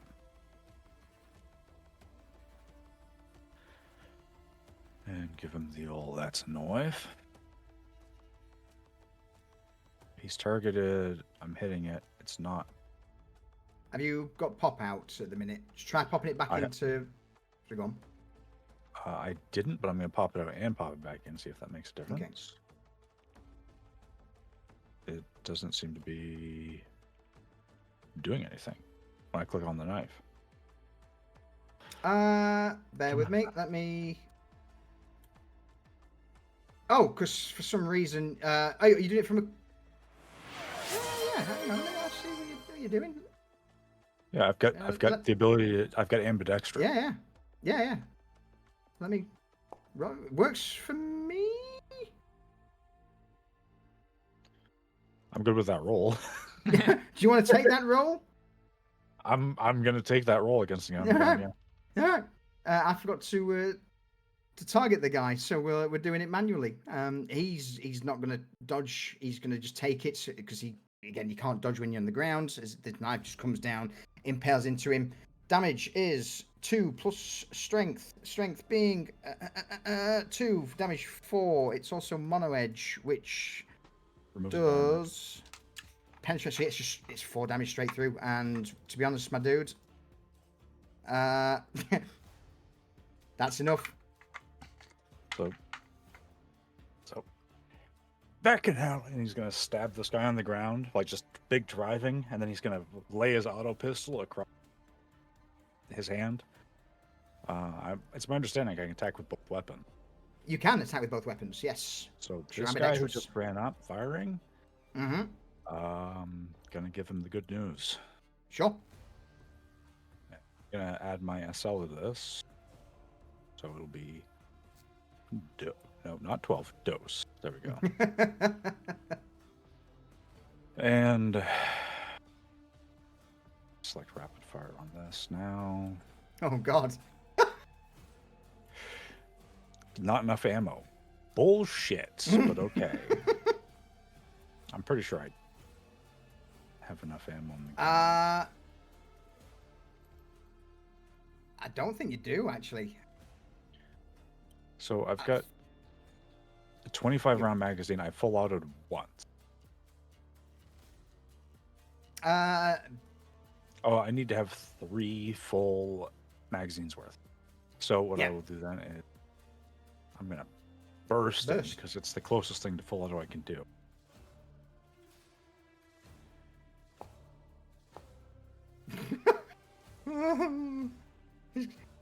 He sees you line up as he was raking Yosef. He's going to try and dodge out of the way. Oh God. Oh no. Ah. Oh, For fuck's sake. That's enough. What do you do?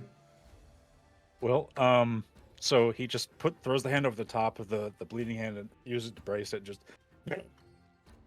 and the shots just go into the cloak and just one connects with like his it's a give a location. It didn't, but I'm gonna imagine that it hits him. Yeah. The gun picks up, so it's like hits him in the chest, the clavicle, and then through low chin, neck area, and just stitches him up, and he just falls over. Drops to the ground. Absolutely. That is. There's one guy left. Yeah, Sariel. Any movement from you, Midas, before we dip to Sariel? Yes, actually, which is gonna be he's gonna enter the next zone Uh-huh. and just run for this because he wants Yosef to live, but he did his part. Now it's on Yosef to survive. So he's going to just get behind this. His bullets are coming still, and he's going into full rat. Just trying to get cover. Full rat bastard. Yeah, yeah. Sariel. I apologize. You are. Sariel is going to. First, you're going to see all these dead assailants. And he's going to know that there's only one person left from his count in the beginning. So he's going to run over Uh-huh. and kind of get in between Yosef and any potential shot that could come from this guy. Okay, yeah, yeah, yeah. Rest his sniper rifle on the railing Okay, yeah, yeah. and give him a good one. If you're resting your sniper rifle on the railing, you're using anything, I'll bump it up to a routine shot. Good thinking.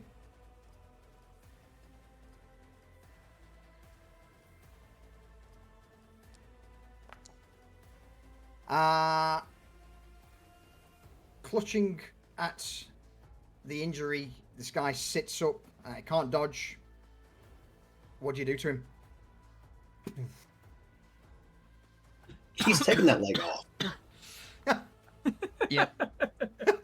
You've got a crit, roll it. Just for the memes, let's see what it is. Oh, Ow. What's this look like, Sariel? So his shot is basically going to enter like in his upper thigh, and all you're going to hear is a loud crack as it essentially shatters the bone.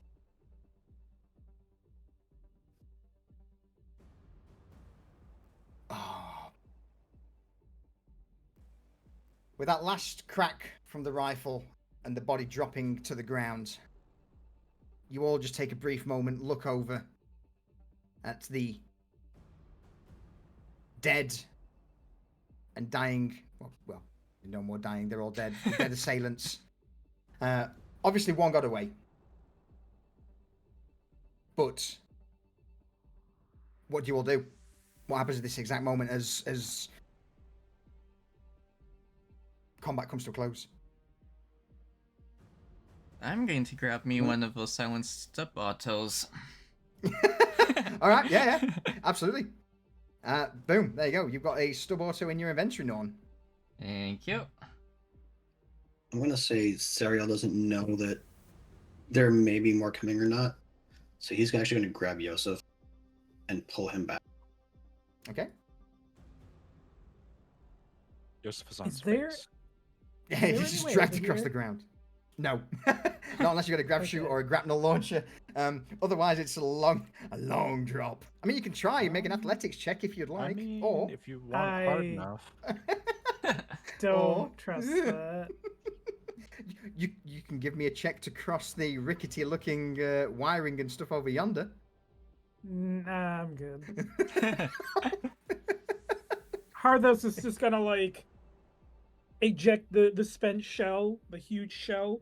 These smolder, the explosive ones smolder a little differently. They have an intense smell of like obviously not napalm in this world, but Prometheum. some sort yeah. of promethium.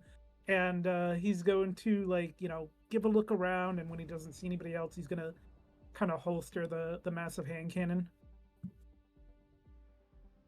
He's also going to check this guy for any he doubts they have any ID. Well, they might actually have ID cards from the records they just grabbed. So he's gonna check and see if they have like any bunk IDs or anything. You'd probably take anything important like weapons or anything too. All right, so this guy, knife, silenced auto pistol, and he does have an ident card, or an ident badge on him. That's on a chain around his neck. He gives you as you glance down and start rifling through and grabbing these bits. I'll throw the knife and the auto pistol into your inventory. You get the impression that this was done pretty rapidly. Whether or not the idents are actually these people, We'll have to find out later on, I guess. But Yeah, There is- he's gonna call there out is to the something. rest and tell them to grab the identification cards.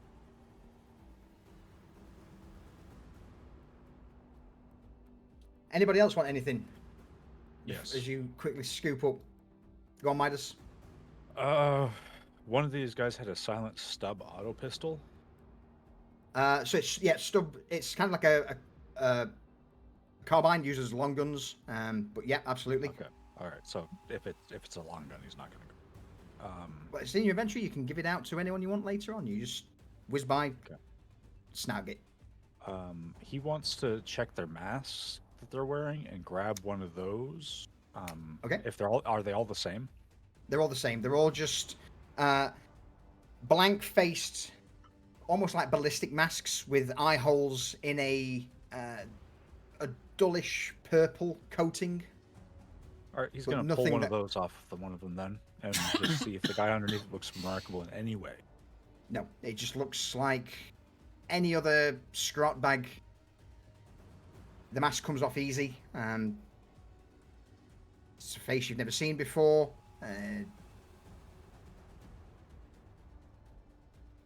Not much more I can give Oh, on I that. gotcha. I gotcha. Yeah, it's fine if nothing stands out. It's just like Yeah. he's trying to keep moving. Like, so for him, this isn't like, oh, they're dead. Oh, we no, can no. stand here doing nothing. He's like, No.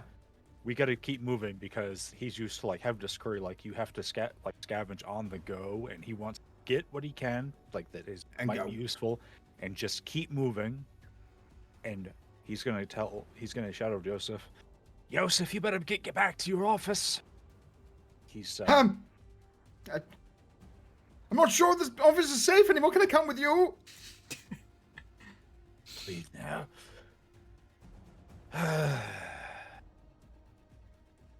All right. Good.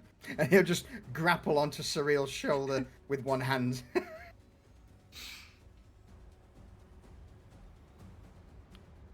Oh, I have to watch the baby, huh? It's, Yeah, this doesn't take long. You guys literally just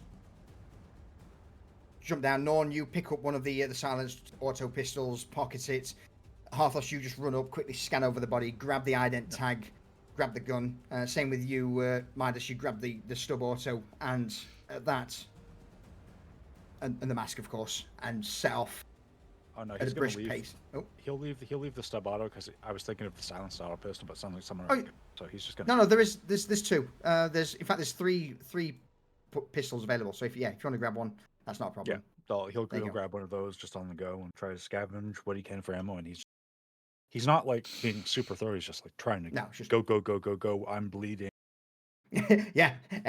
At this point, most of you, bar from Norn, are probably bleeding. Yeah, but the rest of them don't matter though. So All right. You set out then, back into kind of following Yosef's lead, or not so much lead, but he's pointing out where to go, and eventually you end up, after dipping and diving through various maintenance access corridors and old archivum areas, into the underbelly almost of the Administratum office complex.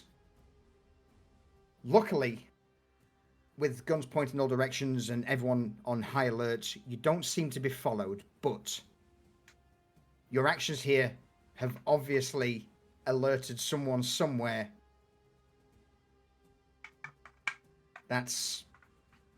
You're digging in places that maybe you shouldn't be digging. As you break out, though, onto the streets, you're way past mission time. What are you doing? Where are you going?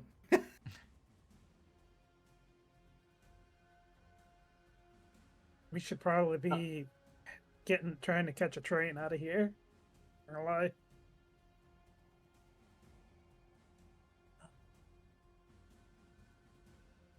Well, Do Yeah, they we wouldn't have be- any way of contacting our handler? Vox Beats, you could contact your patron potentially. It would require a difficult report check to get through. Well, I'll try and we need to get to ground first. Back to the hovel they've got us in.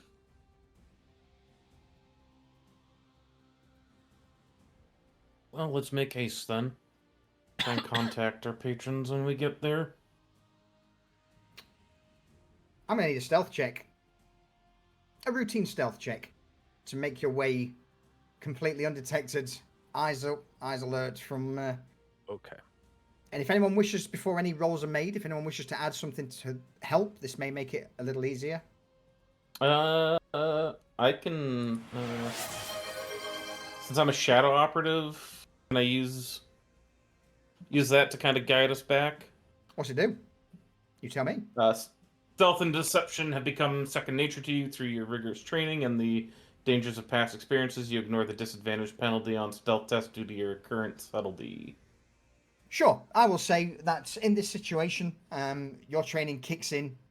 That will bump it from routine to easy. Anything else anybody else wishes to do? Yeah, familiar terrain. Hive. Fuck! I get advantage. Fuck! Fuck! All right, roll me a stealth check, easy, with advantage. Are we putting all of our eggs in one basket for this? So, Tyr, you do what you want to do. If anyone else has got other stuff that they wish to do, then by all means, speak up. Or forever hold Parthos your is peace. a really good navigator on surface world, on the surface. So he can help maneuver where there's gaps.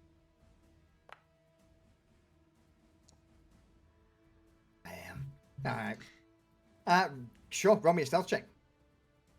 Let's add it in. 5, 6, 7 so far.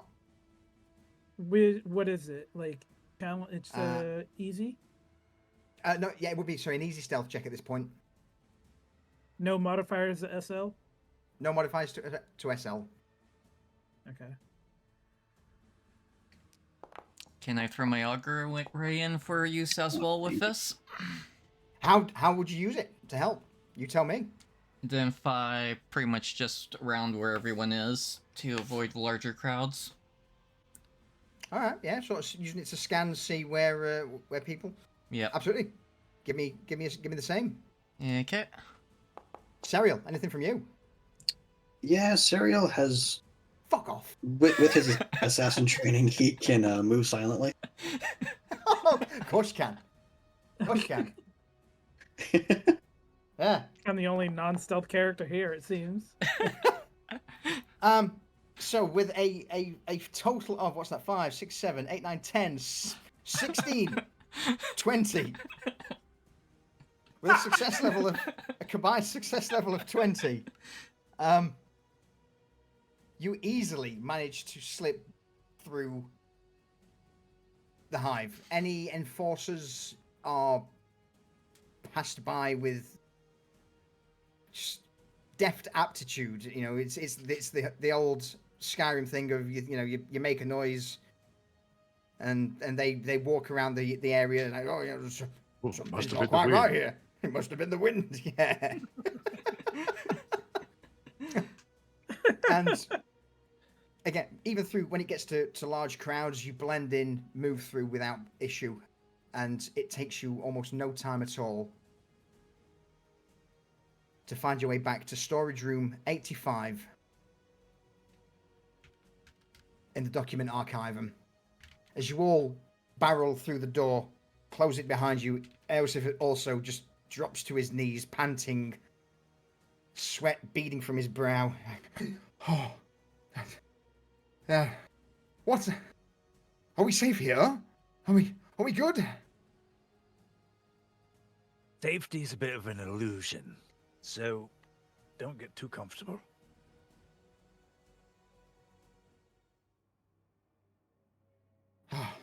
Right.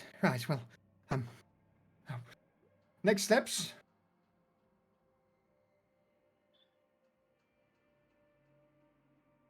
Make sure you're not bleeding.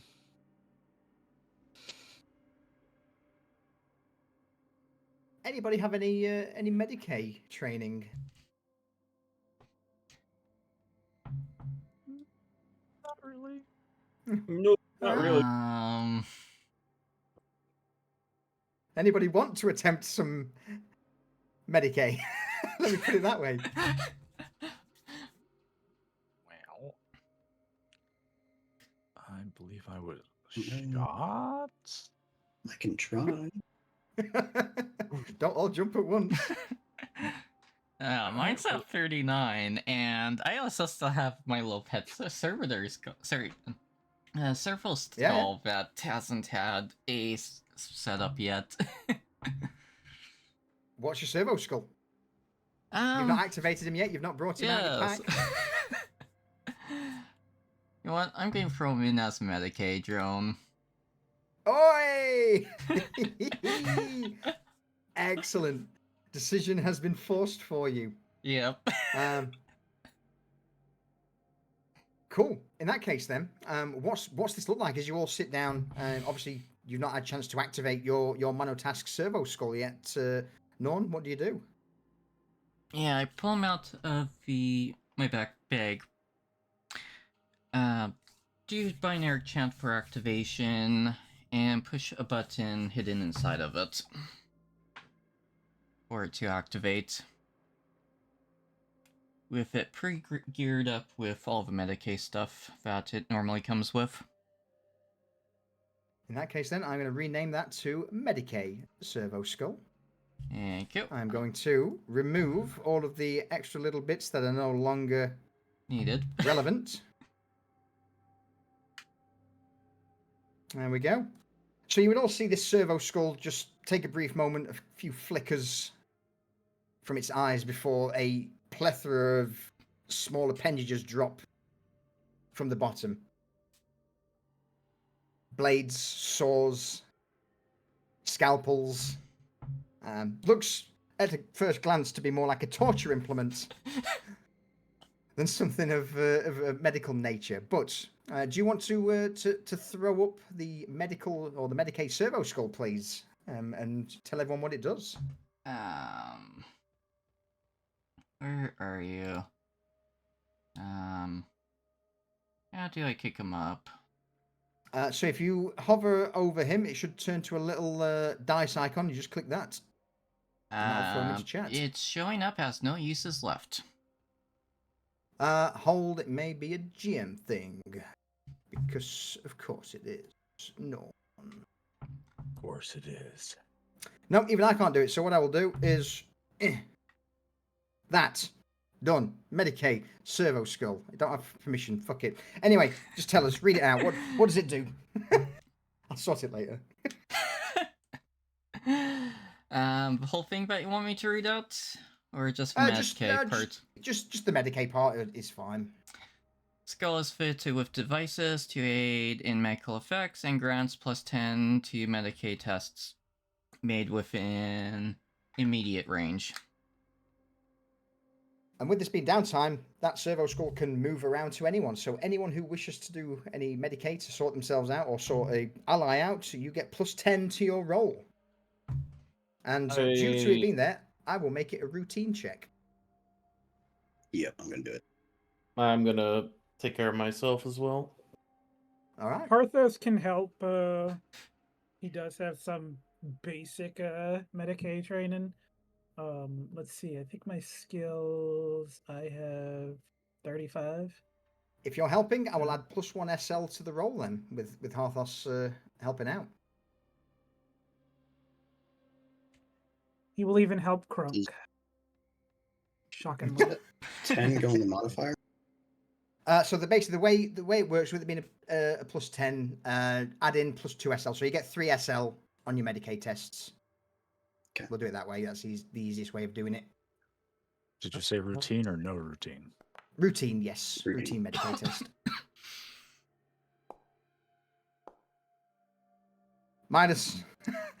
You just I you don't rolled injure. the Go worst on. I could.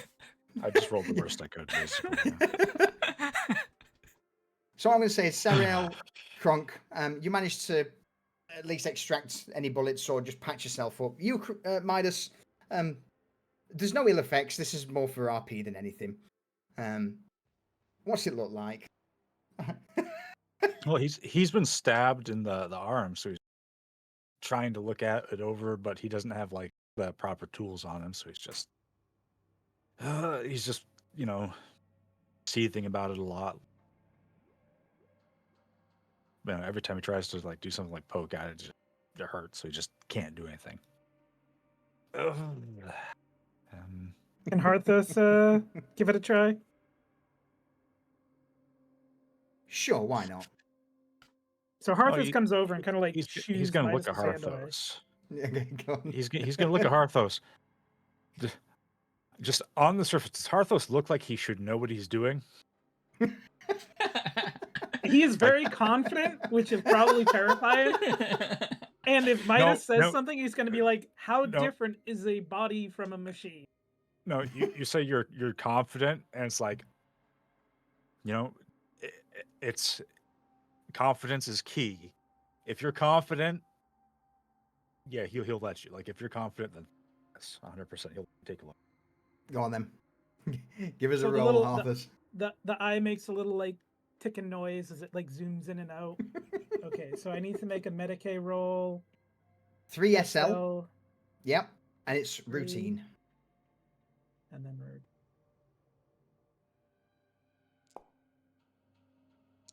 Loves it. All right. In that case, then, you all who have tended to yourselves and done a little bit of Medicae, your toughness bonus. So if you have a look at whatever your toughness is, the first digit is what you heal.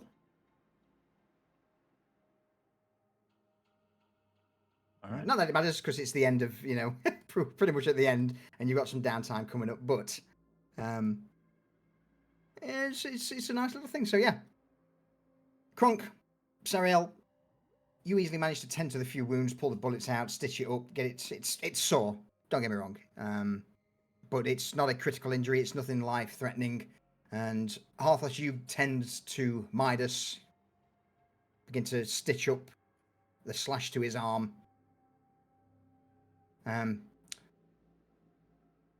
The Medicae Servo Skull offers a brief moment of respite from the pain with its pain inhibitors and various stims, but you know for a fact it's going to be tender in the morning. You begin to collect up the evidence and bits and pieces from the investigation, the data obviously stored on the data slates, along with the few scrolls that Norn you printed out previously. Is it go home time, gentlemen? Is there anything left you wish to do, or is it contact someone? What's the plan? I'd say try to contact our patrons or patron and let them know we're late, but we're alive and we've got information. Whoever wishes to do that then needs to make me a difficult rapport check, please. Well, Midas Midas wants to help with that because he wants to report to his patron, because his patron's very big on information. Mm-hmm. So yes, he'll help. Yep. Or try it on his own. Yeah. Whoever wants to do it, as I say, bear in mind, if you guys have got the same patron, which 3 of you do, you can add +1 SL to the roll. But for anyone else contacting other patrons, it's just a straight difficult roll. Try to Yeah, contact mine. Who's got the highest So- rapport skill? Not me. I have Go on, Harthos. 29. Okay. Can I do the transmission for each individual person that wants to send something? Sure. It's Vox speed. It basically you be tune it in to your Vox speed. You don't have a Vox caster with you. hence why it's difficult. But yeah, absolutely, if you know if they if the others grant you their access codes to contact their patrons, then I see no reason why not for you to be the one to do it. All right, so if you want, I can try to reach out. He'll see if anybody wants to take him up on, but he's gonna do his own. Well, let's have yours first, since you're contacting your Old patron, Ben. Yeah. Old Ben, Uncle Ben. Oh, not Uncle, just Old Ben. Do I have anything that makes a difference here? Tell me.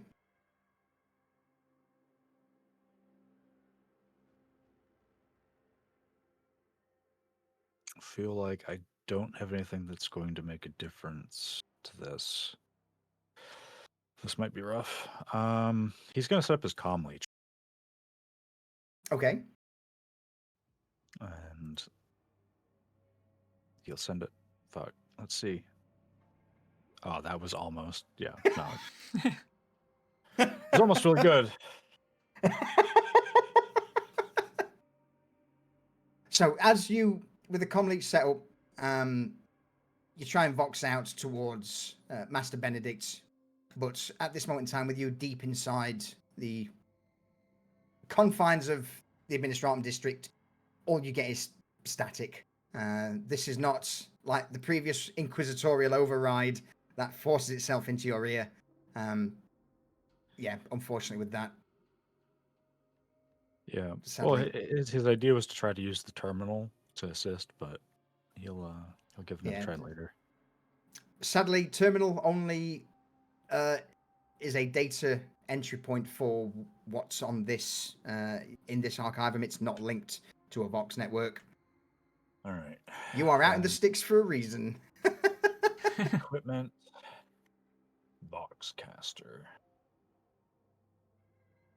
Harthos is going to try and contact his patron, which I believe is... It should say on your main tab from your character sheet. Magos Artisan Hestavar. All right. Sariel, Norn, are you letting him use your credentials as well? Yeah. Yes. All right, you get an extra +2 SL to the roll then. Okay, Report so... difficult with 2 SL.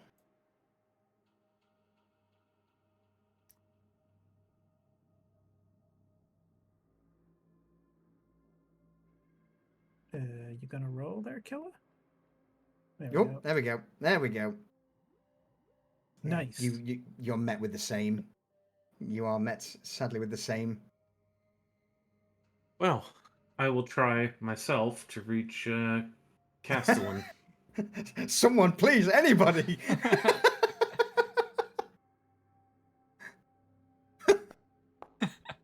Nice. Static across the board. Unfortunately, none of you can seem to get through to your patrons at this time, as you're on your own.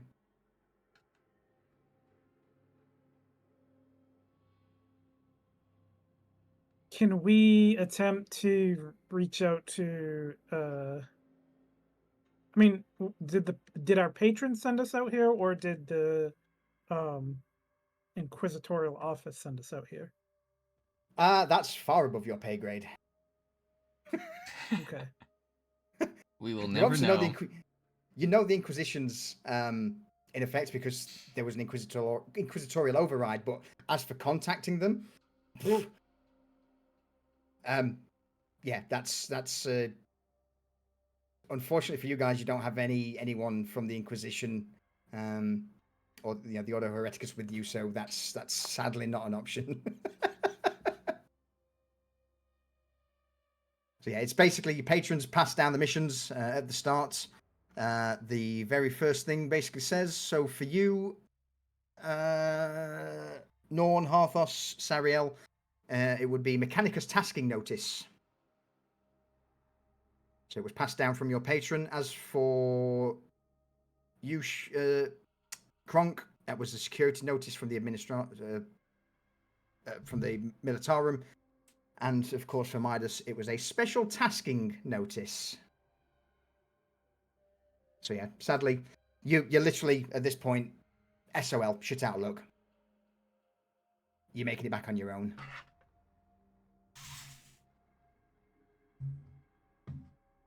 I think we take the night to rest here and then head back when everything's dark, right? Well, it's always dark. Well, Cycle in, life in the time. early AM. I think So, we get on the train and just get out of here.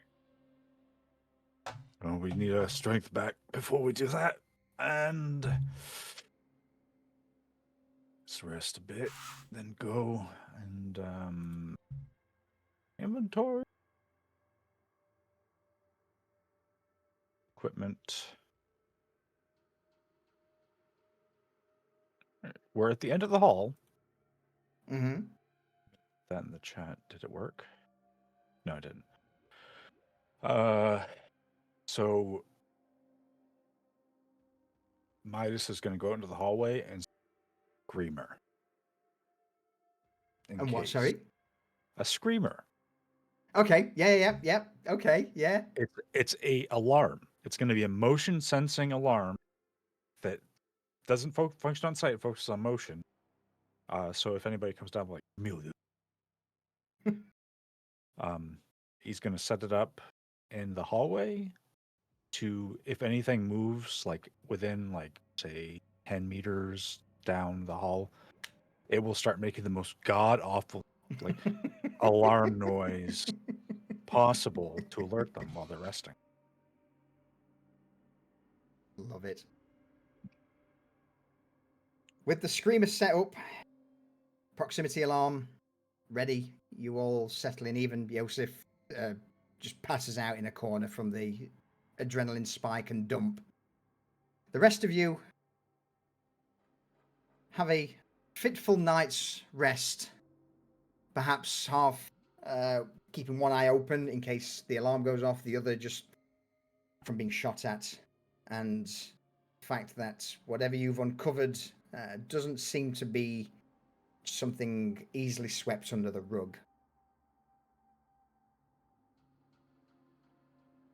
As a new day dawns, a new cycle, the alarm not triggered. You manage to deactivate it, Midas, and pocket it, where you begin the journey once again through the Administratum back towards the station. And it's here that unfortunately your permits for transportation has been cancelled because you took so long. So everyone needs to pay 8 solars for a transit carriage. Oh my god.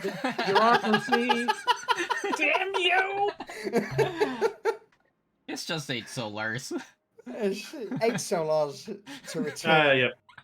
Kronk will hand Only that got over 10 right away left. and just get on the train. Yeah, likewise. Wait, how much money do you not have, Sariel? Listen, use mine equipment, all right? I also know of one That's other character who's only got like 5 solars to their name, so they'd be screwed. Arthos will pay for Serial's ticket. No, Serial can pay. Serial can pay. Okay. As you make your way quickly through the hustle and bustle of the station, you board one of the trains that's signifying in the location back towards the location of your headquarters. And it's there on this journey back. Question. Who's paying for Joseph? I am, because he's going to Old Ben. Awesome. Excellent. Yeah. With the sound of hydraulic doors slamming behind you, smell of sweat, stale body odor, and recycled air in the carriage, with a shunt, it sets off back towards HQ. Congrats on surviving session 2! Ta-da! Ta-da! You all get 75 experience. And originally, this was meant to be a 2 to 4 day operation. This is expanded out to a 5-day operation, so you all get 500 solars for your trouble. So I am at 672 now. As for reprimands, there will be some RP consequences for being late, but I'm going to leave that for you guys to think what it is. The reason being that you weren't completely chewed out is the amount of information you brought back and the presence of Yosef is incredibly valuable.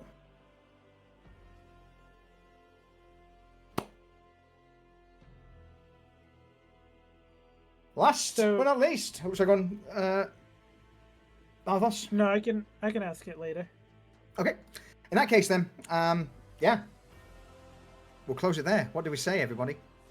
Bye, chat. Give isolation Gotcha. chat. That's it. Better luck next time watching us die. Yep.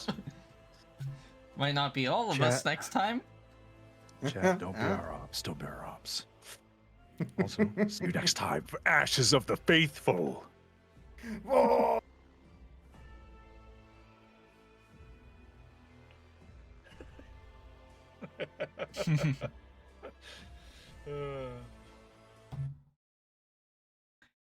Speaking of that, for my chat, now that we are pretty much wrapping up, I'm going to tap out of D&D, and I'm going to see if I can find someone for us to raid quickly.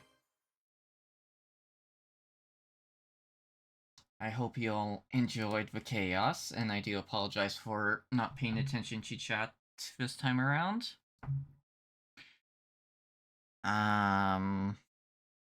We are going to hit up the Boba Kitty. Since I did actually tell her that I was going to raid into her if she was live. There's a toilet seat over there. Okay. Let's mute that so you guys are not hearing her on my end.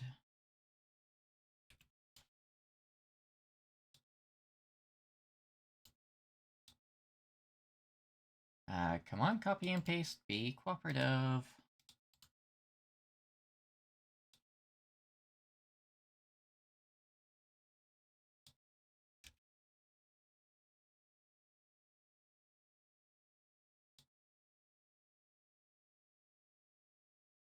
So yes, next time around, I will have the Fugis fixed up. And then, in addition to that, hopefully have a browser cooperating better so it's not popping out my background image off of my desktop. That was a little last minute. Oh shit, I forgot to re-add the source. But I hope you have all fun in Boba's chat for her chaos in a collapse stream on Mimesis. Yeah, have a good night and see you all later.